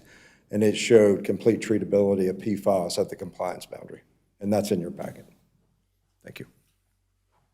Yeah, just one other comment. ITRC has established a number of technologies that are considered commercially viable, for PFAS, and so that may be a reference to look at, where they looked at PFAS specifically. And I know the the approach that we use is included as something that's considered, a viable technology. So ITRC. I'll have one final comment on that. The EPA has identified activated carbon, which is one of the primary ingredients of the plume stop product from Regenesis. They've identified activated carbon as one of the best available technologies to treat PFAS in drinking water. That's specifically drinking water. I will point out, research is still ongoing for groundwater, but in general, if it's good enough to treat drinking water, it's likely good enough to treat groundwater as well.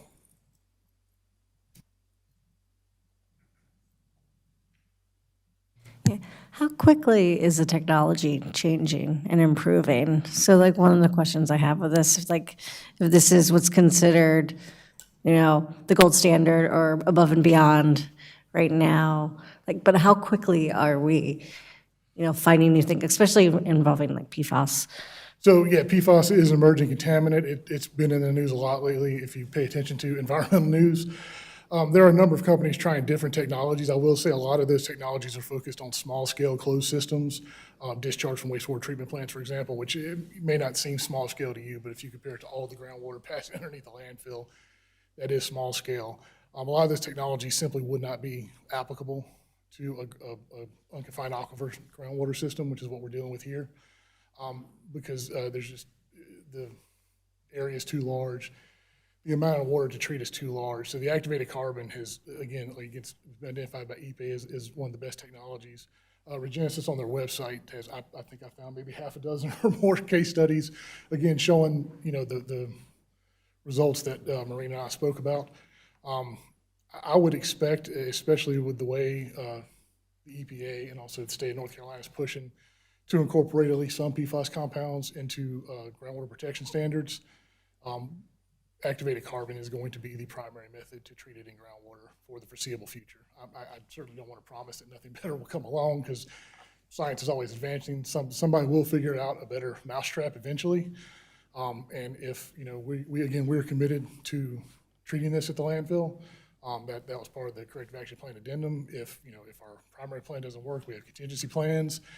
If those don't work, we'll have to submit a secondary addendum to identify new technologies to treat it. So this is not something we're just going to try once and shake our heads if it doesn't work. We are committed to continue to trying to solve this issue, but we do feel that the activated carbon plume stop product will be successful in remediating the PFAS exceedances. One more. You mentioned that in the future there would be a water treatment plant. What does that look like? So I think what that's coming from is Todd mentioned the geomembrane will capture leachate as it percolates through the landfill. The water treatment plant won't be on site. That liquid would be directed via piping and pumps into storage containers, and then they would be transported off-site to a water treatment plant. Typically, at least right now, that's usually a POTW. We'll see, again, how that goes in the future with advancing legislation concerning PFAS. But it would not be an on-site water. Okay, all right, thank you. All right, any other questions regarding health and safety? All right, we can move on to property value.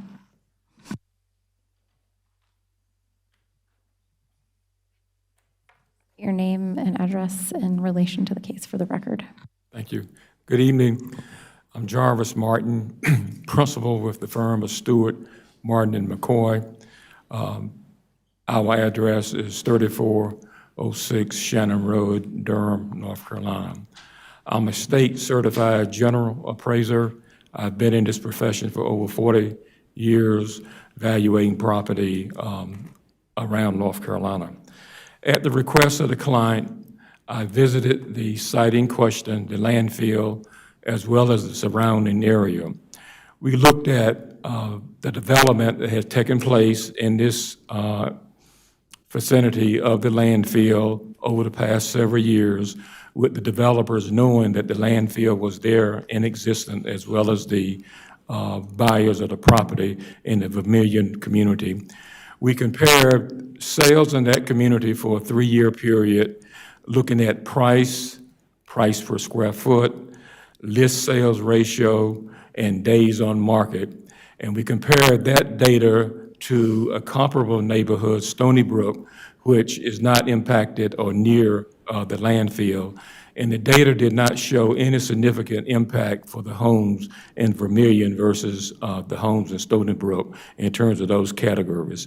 We also took a little deeper dive and looked at homes on Berkeley Street, which is in the closest proximity to the landfill, and found out that those homes also was not being impacted at all as it relates to those ratios, and that there was a recent home that did sell over a 2-year period and had a substantial increase in appreciation. We then looked to the south of the landfill along Trails End Lane where there are only 3 homes. And our research indicated that one home sold back in 2000 for $350. That property sold again in 2014 for $820,000. And the estimated value of that property today is $1.4 million. The other 2 properties are owned and have been owned by the same homeowners for several years. Adjacent to these properties is 2 vacant land parcels, one 19 acres, which was acquired by the client, Greenway Landfill, in 2023 at a cost of $2.8 million, which comes out to be more than $147,000 an acre. Per our conversation with real estate professionals, it is our understanding that an additional 40-acre site is currently under contract for a proposed light industrial park, and it's under contract for over $5 million, which is more than $125,000 an acre. These activities show that there is demand for property in close proximity and that is adjacent to the landfill.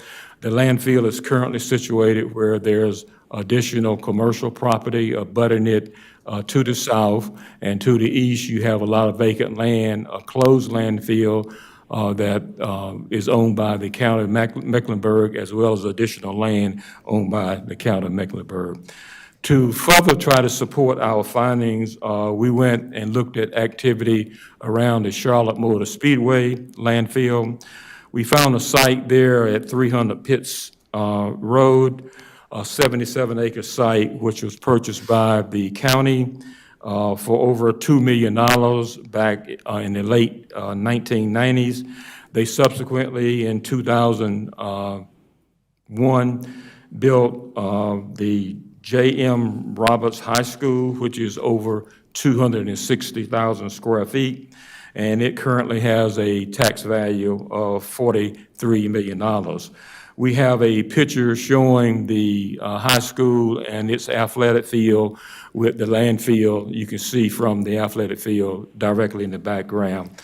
And to further support that, we looked at the Morris Glen development, which is a residential development across from Pittstown Road, did the same study that we did in Vanderbilt, and found again that there's been no real adverse impact as we compare the sales in that development to other comparable sales in this general market area. Based upon these studies, it is my professional opinion that the approval of this special use permit will have no adverse impact on property values, demand for properties in this general area.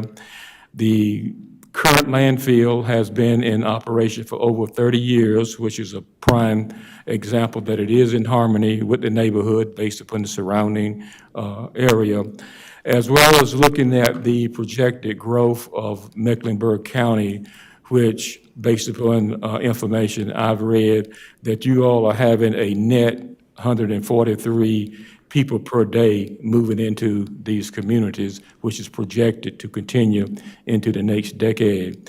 Those persons must have some place to live, work, eat, et cetera, and a lot of that growth, from talking to the professionals in this area, will probably take place in the northern end of Mecklenburg County. Currently, you have 2 construction debris landfills, one on the north side and Foxwood on the south side. And it has been shown that it's best to have these facilities in close proximity where the development is, because that becomes an asset to the community and minimize the distance that these trucks must go up and down a road, and environmental issues that they present, as well as help to minimize the impact of illegal dumping. So based upon those reasons is the basis for my recommendation for the approval of the special use permit. I'm happy to answer any questions that anyone may have. Any questions? Okay, thank you. Thank you.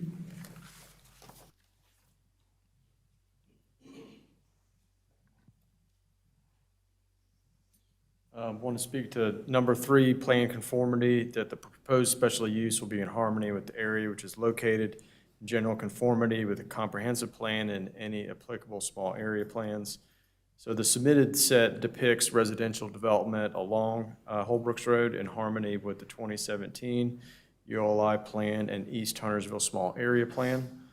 The area plan also envisions a connector public street connecting Commerce Station Drive and future Verhoff Drive with future Asbury Chapel Road. This is shown in the magenta color on the map. And this connector street is accommodated via right-of-way reservation note. Mike spoke to this earlier in the proposed special use plans and rezoning plans. Any questions on plan conformity? Questions, board?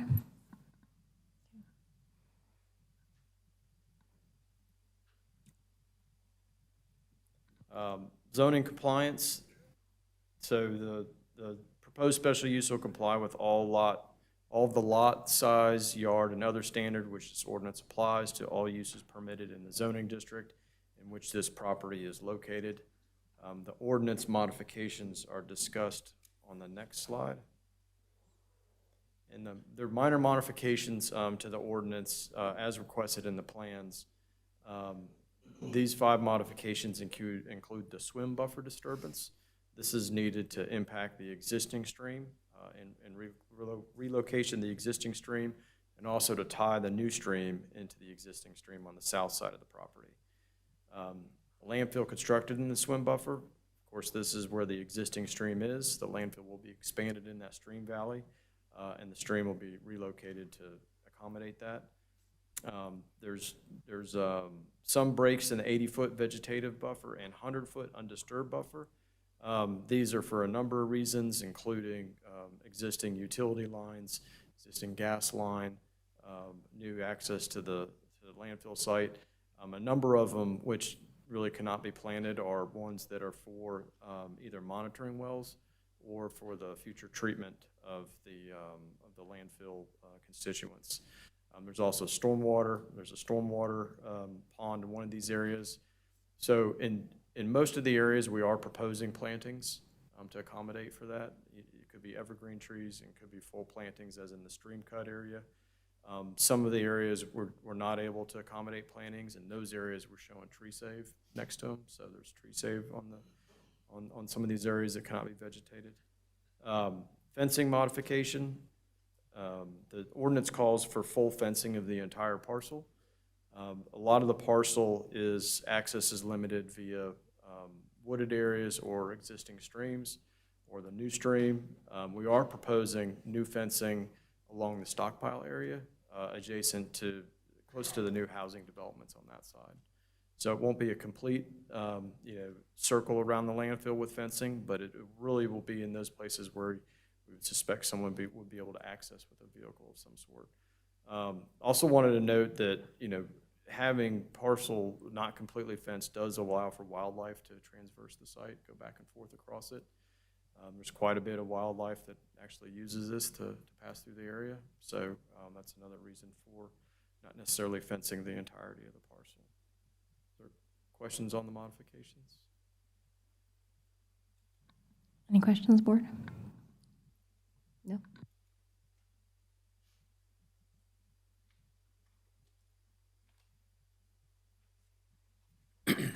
So in conclusion, we believe that we've satisfied the requirements of the town's ordinances for approval of the special use permit that's before you tonight, obviously subject to a condition that the subsequent rezoning is approved, permitting it in the first instance.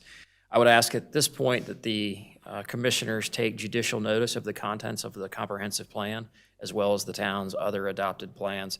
And I think what you heard tonight, in addition to kind of the nitty-gritty evidentiary details that we got into, and there were a fair number of them, but I think what you heard, especially from the Qatar River Keeper, is that this isn't just an opportunity for a special use permit for a C&D landfill. It's expanding a landfill in its current location. It's ideally located, and you heard that from Jarvis, that this is an area, as you all are very well aware, continues to grow at a very, very high rate. You want to keep C&D landfills around. You want to keep them close to where development is going to occur. By being able to relocate, and this is what we heard from the Catawba Riverkeeper, by being able to expand the landfill in its current location and relocate the stream, you're kind of killing two birds with one stone. It's really kind of a win-win. You're addressing an existing existing issue, but keeping kind of all of the C&D landfill activity in its existing location, which is ultimately what you want to do, rather than find a new location for a landfill. So with that, again, we believe we satisfy the ordinance requirements, and our team remains available to answer any questions that you all may have. Thank you. Does the board have any more questions for the parties before we move into deliberation? Okay. In the report, it says that the Army Corps of Engineers 404 permit, and it goes into some details about that with a conservation easement. And I was just curious who oversees that easement, and how do we know it's being adhered to? In the 404 permit, there's actually mitigation credits bought for the stream impact that are located on a different site. And so the Army Corps governs that. It's a mitigation bank, basically, where we're getting the stream credits from. Okay, thank you for clarifying that. And then, did you submit a closure and reclamation plan to DEQ? What we have is listed on the plans, the standard closure plan. Typically, a closure plan is handled at kind of the end part of the landfill. So we wouldn't expect to have a closure plan approved up front, but we do include standard details, which is the soil cover, the geotextile, and that in the plans, there's a list of what that is. And I think as far as kind of future use on the site, we talked about, there are some things we can do, a park or solar farm or something like that, but we didn't necessarily want to predict what we need to put there 40 years from now. So there's not necessarily a reclamation plan of how the site develops over time. So we're a little unclear of when we say reclamation plan, what that meant. Okay. Does that help at all? I was just looking at some of the outstanding items that staff had noted, and so that was one of them. I just wanted clarification.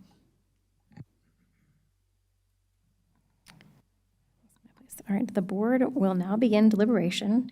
The evidentiary hearing remains open so that the board may ask clarifying questions if needed.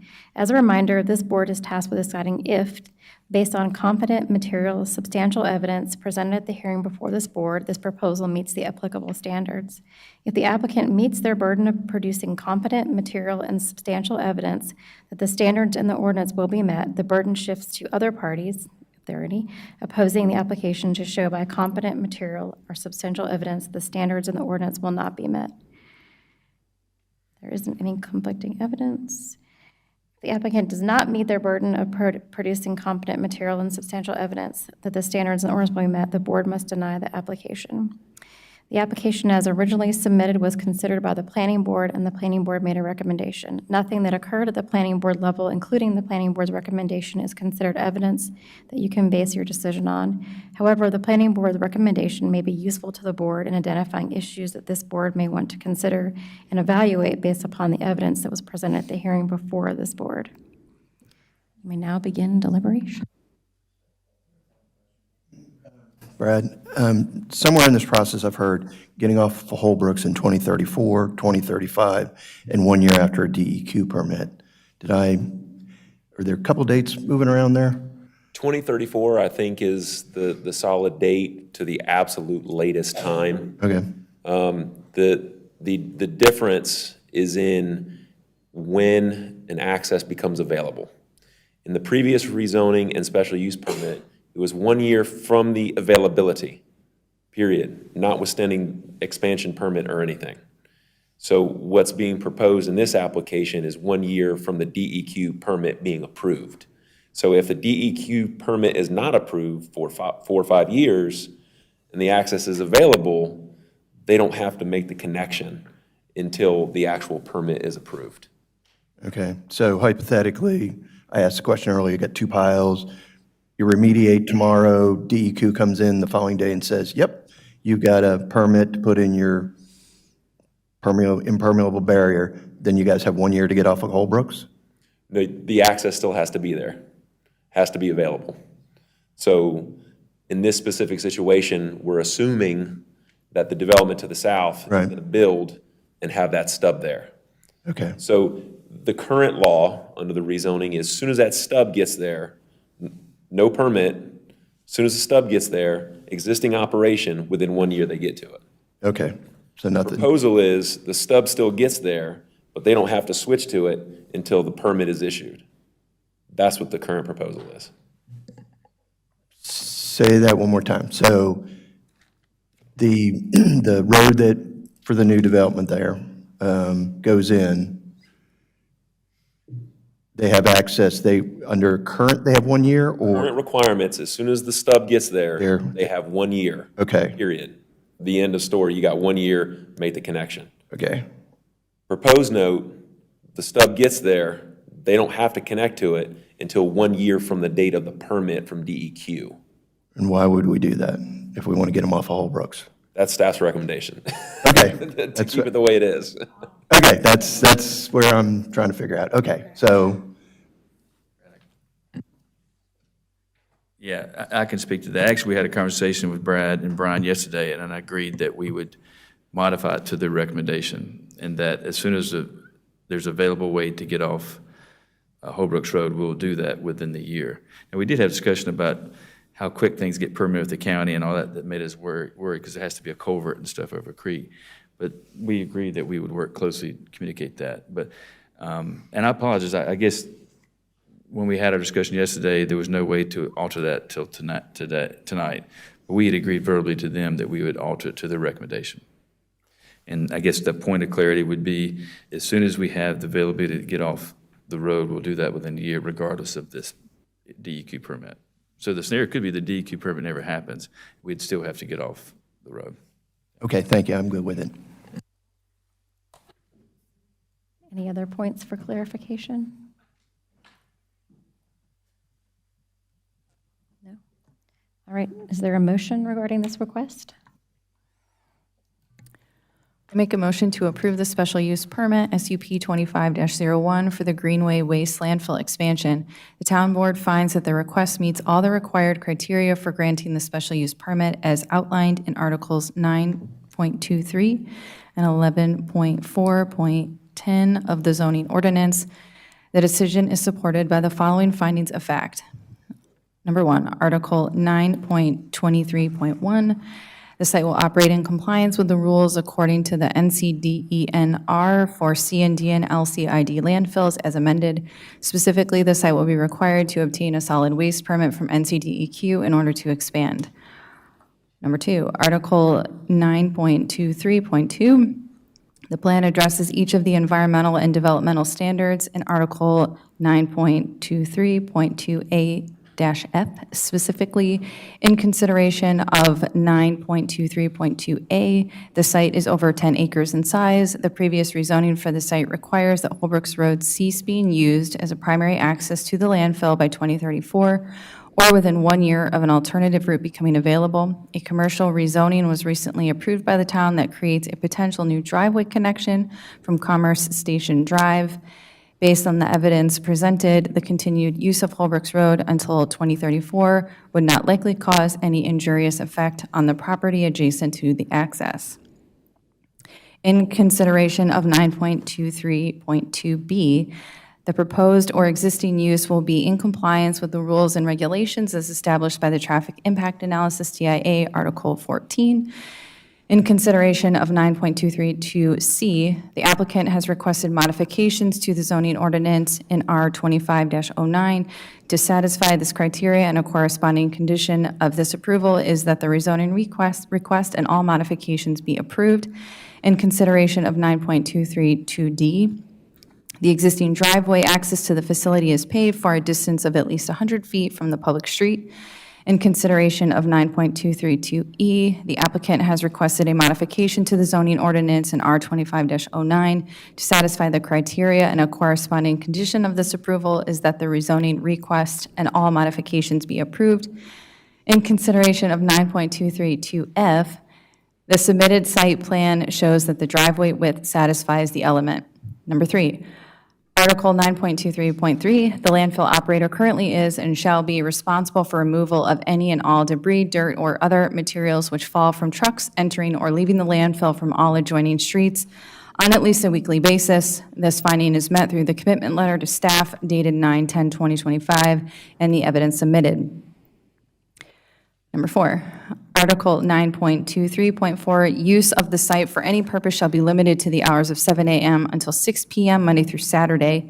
This finding is met through the commitment letter dated 9/10/2025, indicating that the approved franchise hours in the franchise is within the town limits, the hours of the operation accordingly.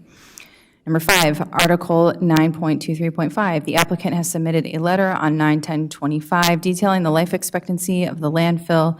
A corresponding condition of approval of this special use permit has been added to ensure that the life expectancy aligns with the required landfill permit from NCDEQ. Number 6, Article 9.23.6, the site must obtain an approved reclamation plan from NCDEQ. Number 7, Article 9.23.7, this section does not apply because the Greenway Waste landfill is a construction and demolition landfill. 8, Article 11.4.10, E2, I through V are satisfied specifically in consideration of Article 11.4.10E2I, that proposed special use will not materially endanger the public health or safety. The site cannot be expanded in the absence of an approved NCDEQ and other regulatory permits. The applicant has submitted evidence that they are mitigating contamination at the existing site and will be granted the required permits from NCDEQ unless all permitting requirements are satisfied. The applicants have received Army Corps of Engineer and NCDEQ water resources approval 404 and 401 to disturb and mitigate both the existing stream channel and wetlands located on the site. The Catawba Riverkeeper has provided a conditional letter of support. A flood study is required and shows that habitable structures will not be impacted. A corresponding condition for a maintenance plan for Holbrooks Road is being added to the conditions of this approval.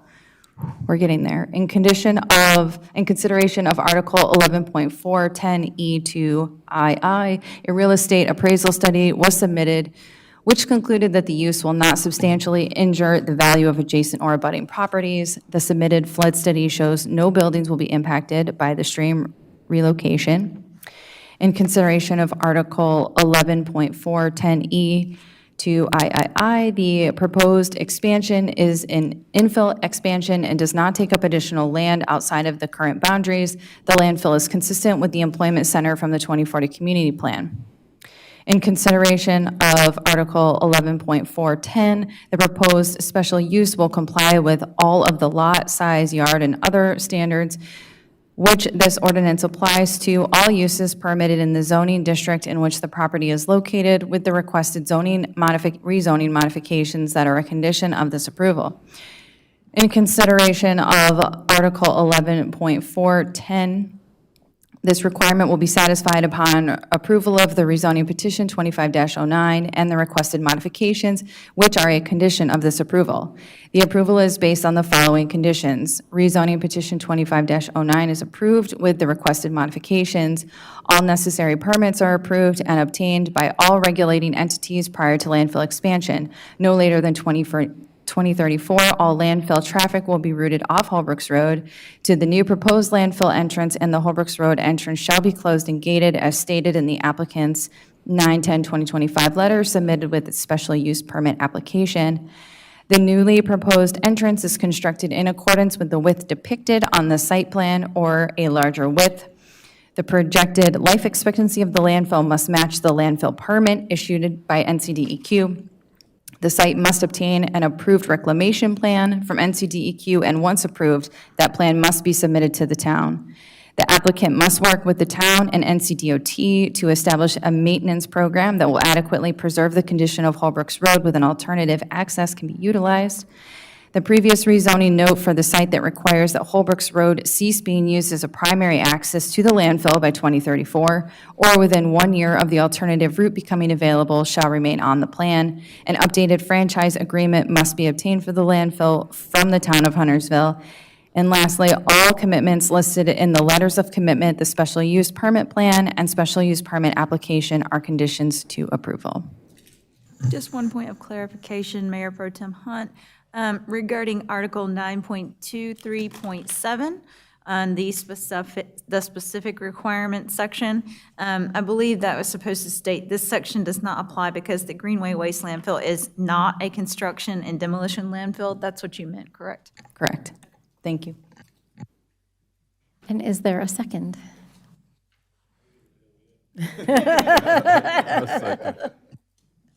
Any discussion? All right, all those in favor, please raise your hand. Did we have a second? We did have a second, yes. Commissioner Quarles was the second. All those in favor, please raise your hand again, just for the record. Any opposed? And the motion carries unanimously. Staff will draft and I will sign a final written decision to reflect the vote and reasoning for this decision. Thank you, everyone. We are on to item 10I. Consider a decision on petition R25-09. Okay, I'll enter the staff report into the record. So this is the rezoning aspect of the applications now that the special use permit plan was approved. So I'll enter my staff report into the record. And again, this is the site that we're discussing. I'll just be really brief, and we've kind of talked about the relocating of the stream in that regard. We know this. So here again are the modifications that are proposed. The swim buffers, the SP buffers. Now, just a quick update. We mentioned the C&D landfill buffer in regard to the requirement of 9.23 of not placing fill in a stream. So that's a modification that we knew about. Just wanted to add that in there. There's also a 100-foot undisturbed buffer from the property lines. So because they're disturbing the 80-foot buffer, they're also disturbing the 100-foot buffer.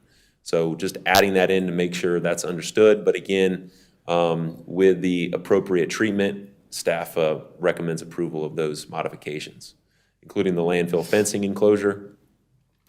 Quick updates on the plan. This is the updated rezoning plan proposed, which includes updated notes and conditions. There is updated fencing on the plan that staff did not catch. So here is, I'm going to draw on it. Here is the fence that's included here.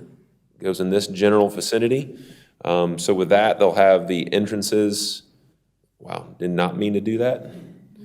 But fencing here and then fencing in this general area. And then I did it again. But in that general area, so staff is comfortable with the modification to have the fencing in that location, considering the proximity to Holbrook Road, considering what's going on that side of the application. More updates. The application was amended in the pink area to remove the rezoning line, to shift it down, to make room for residential. So that's what that is. Staff is still asking as a condition for this application to clarify the uses for the specific parcels involved. For instance, this area here, it's not envisioned here for that parcel to be the landfill. Right, so that has to be clarified in regard to, because it's being rezoned to special purpose, to make sure that that's a specific use that's going to be consistent with the 2040 plan. So staff's recommendation is corporate business uses, office, warehousing, industrial, those type of things, but not landfill. The same would be true to the property to the south, where there's currently a single-family residential structure. So staff would recommend that stay. It's very close to the creek and the intersection of the two streams. So again, that would not be landfill, that would be residential. So that is an important aspect of the rezoning plan that we do want to clarify. Holbrook Road, talked about this. The special use permit condition was to work with NCDOT in the town to come up with a maintenance plan. So we will do that in regard to the SUP. And can we delete the inadvertent 6 that's on the plan? Thank you very much. So staff recommends approval, consistent with the SUP that was just approved. And then the list of conditions are listed there. Be happy to answer any questions. The applicant does have a a presentation if you'd like to look at that as well. Yeah, just a quick one, because I thought we were going to do it here, but the whole issue of NCDOT wanting them to pave the whole road, should that have been covered on the last one or this? Because that, Yeah, I mean, it wasn't covered. I mean, for the special use permit, the applicant disagreed with DOT's recommendation. The condition for the approval included a note to work on a maintenance plan. So it didn't necessarily include DOT's recommendation, but it was a future to-be-determined maintenance plan, is how I understood that. I got you. Okay, thanks. Questions for staff? And the applicant has another presentation? No? Yeah, this is Mike Griffin again. I've got slides to present, but I've presented them before, so I'm really just got them available to answer questions. I would like to maybe make a proposal. We fully recognize we want to get off Holbrooks as soon as possible. We've been trying for 25 years. We fully recognize Pottstown's preservation hopes, and we want to embrace that. I would like to make, and I really do believe that DOT should not be holding us ransom to repave that road. That's their fiduciary responsibility. I don't know if this is even a possible compromise. I think maybe the town attorney would have to say, but in lieu of us doing that and holding DOT to their responsibilities and recognizing the money we've already given to the town and others, I would rather donate money to the Pottstown historic process versus paving a road that doesn't need to be paved. Now, granted, that road, that's a multi-$100,000 thing, so I think what our proposal would be to contribute $150,000 to the Pottstown Preservation Committee and let them use that to the goals and objectives that what was been discussed at Neighborhood Concepts and others. Because I know this thing's going to get muddied up with DOT if I just leave this open-ended. All right, staff, can you elaborate on where this requirement from NCDOT originated? Like, from where did that, like, how did that get into this, So the past history was in the special use permit package, staff kind of, we've always had this discussion about, as the applicant mentioned, trying to get off Holbrooks Road. It's not meant for heavy trucks. It has damage because of the heavy trucks. What the percentage of the applicants doing that is still to be debated. But because of that, Holbrooks Road suffers. DOT has been outspoken in that and has communicated that to the town for years.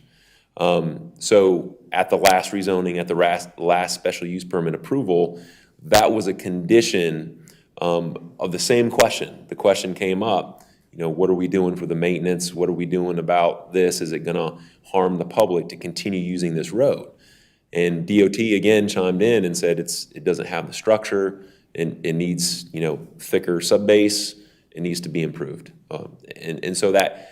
So the town board approved a requirement for staff and NCDOT to continue looking at it, to continue observing the status of it. So when we came back for this application again, that question came back up, and we did what we were asked to do as part of the old plan and said, what's the status? And then that discussion came back with the outline, the bullet points. This is what DOT would recommend in order to help out Holbrooks Road. So that's kind of the history. probably not a you question, but DOT, are they statutorily authorized to require a corporation to pave a road? So this would not be, NCDOT is not making a requirement anyway. Okay. The town requires from our ordinance that C&D landfills be located on a certain type of street. Yeah. This one is not. Yeah. So the question becomes, what do we require as a town to continue that operation to make sure it works? And in that discussion, we contact DOT to get their recommendation because it's their street. They maintain it. So it's not necessarily their requirement. They're saying because of how we look at the condition of the road, we feel for it to continue to take on the heavy truck traffic, it needs XYZ. And that's the list that we got. So again, in the SUP that was just approved, that list was not a condition. Those bullet points were not a condition or a requirement. The requirement I heard in the motion that was approved was a general, let's get together and figure out what can be done in a reasonable basis. Okay, thank you. Probably what happened, Mayor, is that as potholes occur or defects in the road, we'll probably go to Mike and say, hey, Mike, you guys fix it, because DOT, they don't want to fix half the potholes on regular roads. So that's probably what happened. DOT is not going to make them go resurface the whole road. They don't do that for anybody, and they're not going to make them probably overlay 1.5 inches on the whole road. I've never seen them do that, but we'll probably work with them to come up with some plan that there's a lot of truck traffic, that they fix and repair potholes and different things that occur out there. I think that's probably where it will end up. Okay, thank you.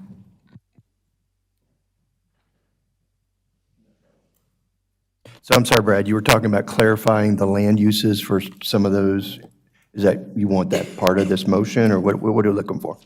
Part of the motion would be great, yes. I'd outlined in the staff recommendation the parcels and the land uses that are recommended. Okay. It's just a recommendation, but. The motion. Okay, you got it covered.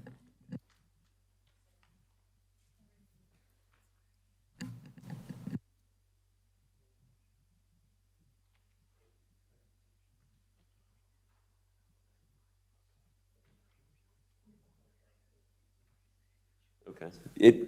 It would be covered, yes. I mean, if we recommend based on staff's recommendations, if a motion is based on that, it would be included in that. Yeah, it is in my staff report. Any other questions?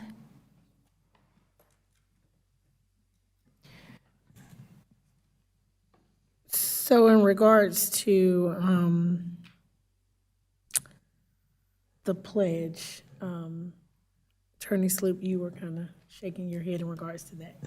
So state statute limits the types of conditions that we can place on legislative rezoning plans. And unfortunately, that is not a type of condition that we can place on a conditional rezoning plan.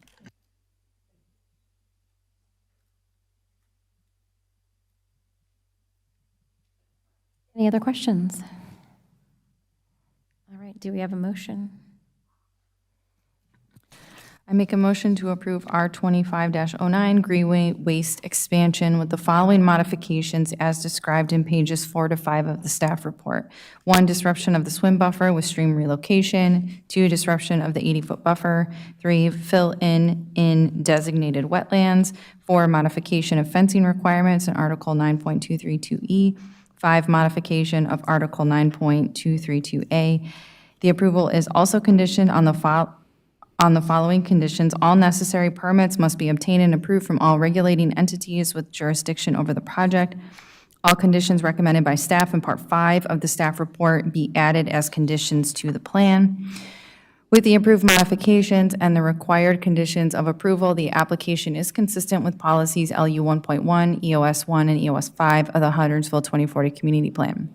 It is reasonable and in the public interest to approve the rezoning plan with the conditions attached because the proposed application is consistent with the development pattern of adopted and recommended plans, is conditioned to limit access on Holbrooks Road for future compatibility with a residential neighborhood, and it will mitigate the environmental challenges of the site with approved solutions. Is there a second? Second. Any discussion? All those in favor, please raise your hand. Any opposed? The motion carries unanimously. Thank you, Mr. Priest. Thank you. Item number 11, closing comments. Commissioner Bergsman. Commissioner Quarles. Happy birthday again, Anthony. Commissioner Hunt? Commissioner Walsh? Commissioner Rivers? And I'll just reiterate the happy birthday wishes for our town manager, Anthony Roberts. May I have a motion to adjourn? Motion to adjourn? Is there a second? Second. Any discussion? All those in favor, please raise your hand. Any opposed? Thank you. We are adjourned. Haven't finished yet.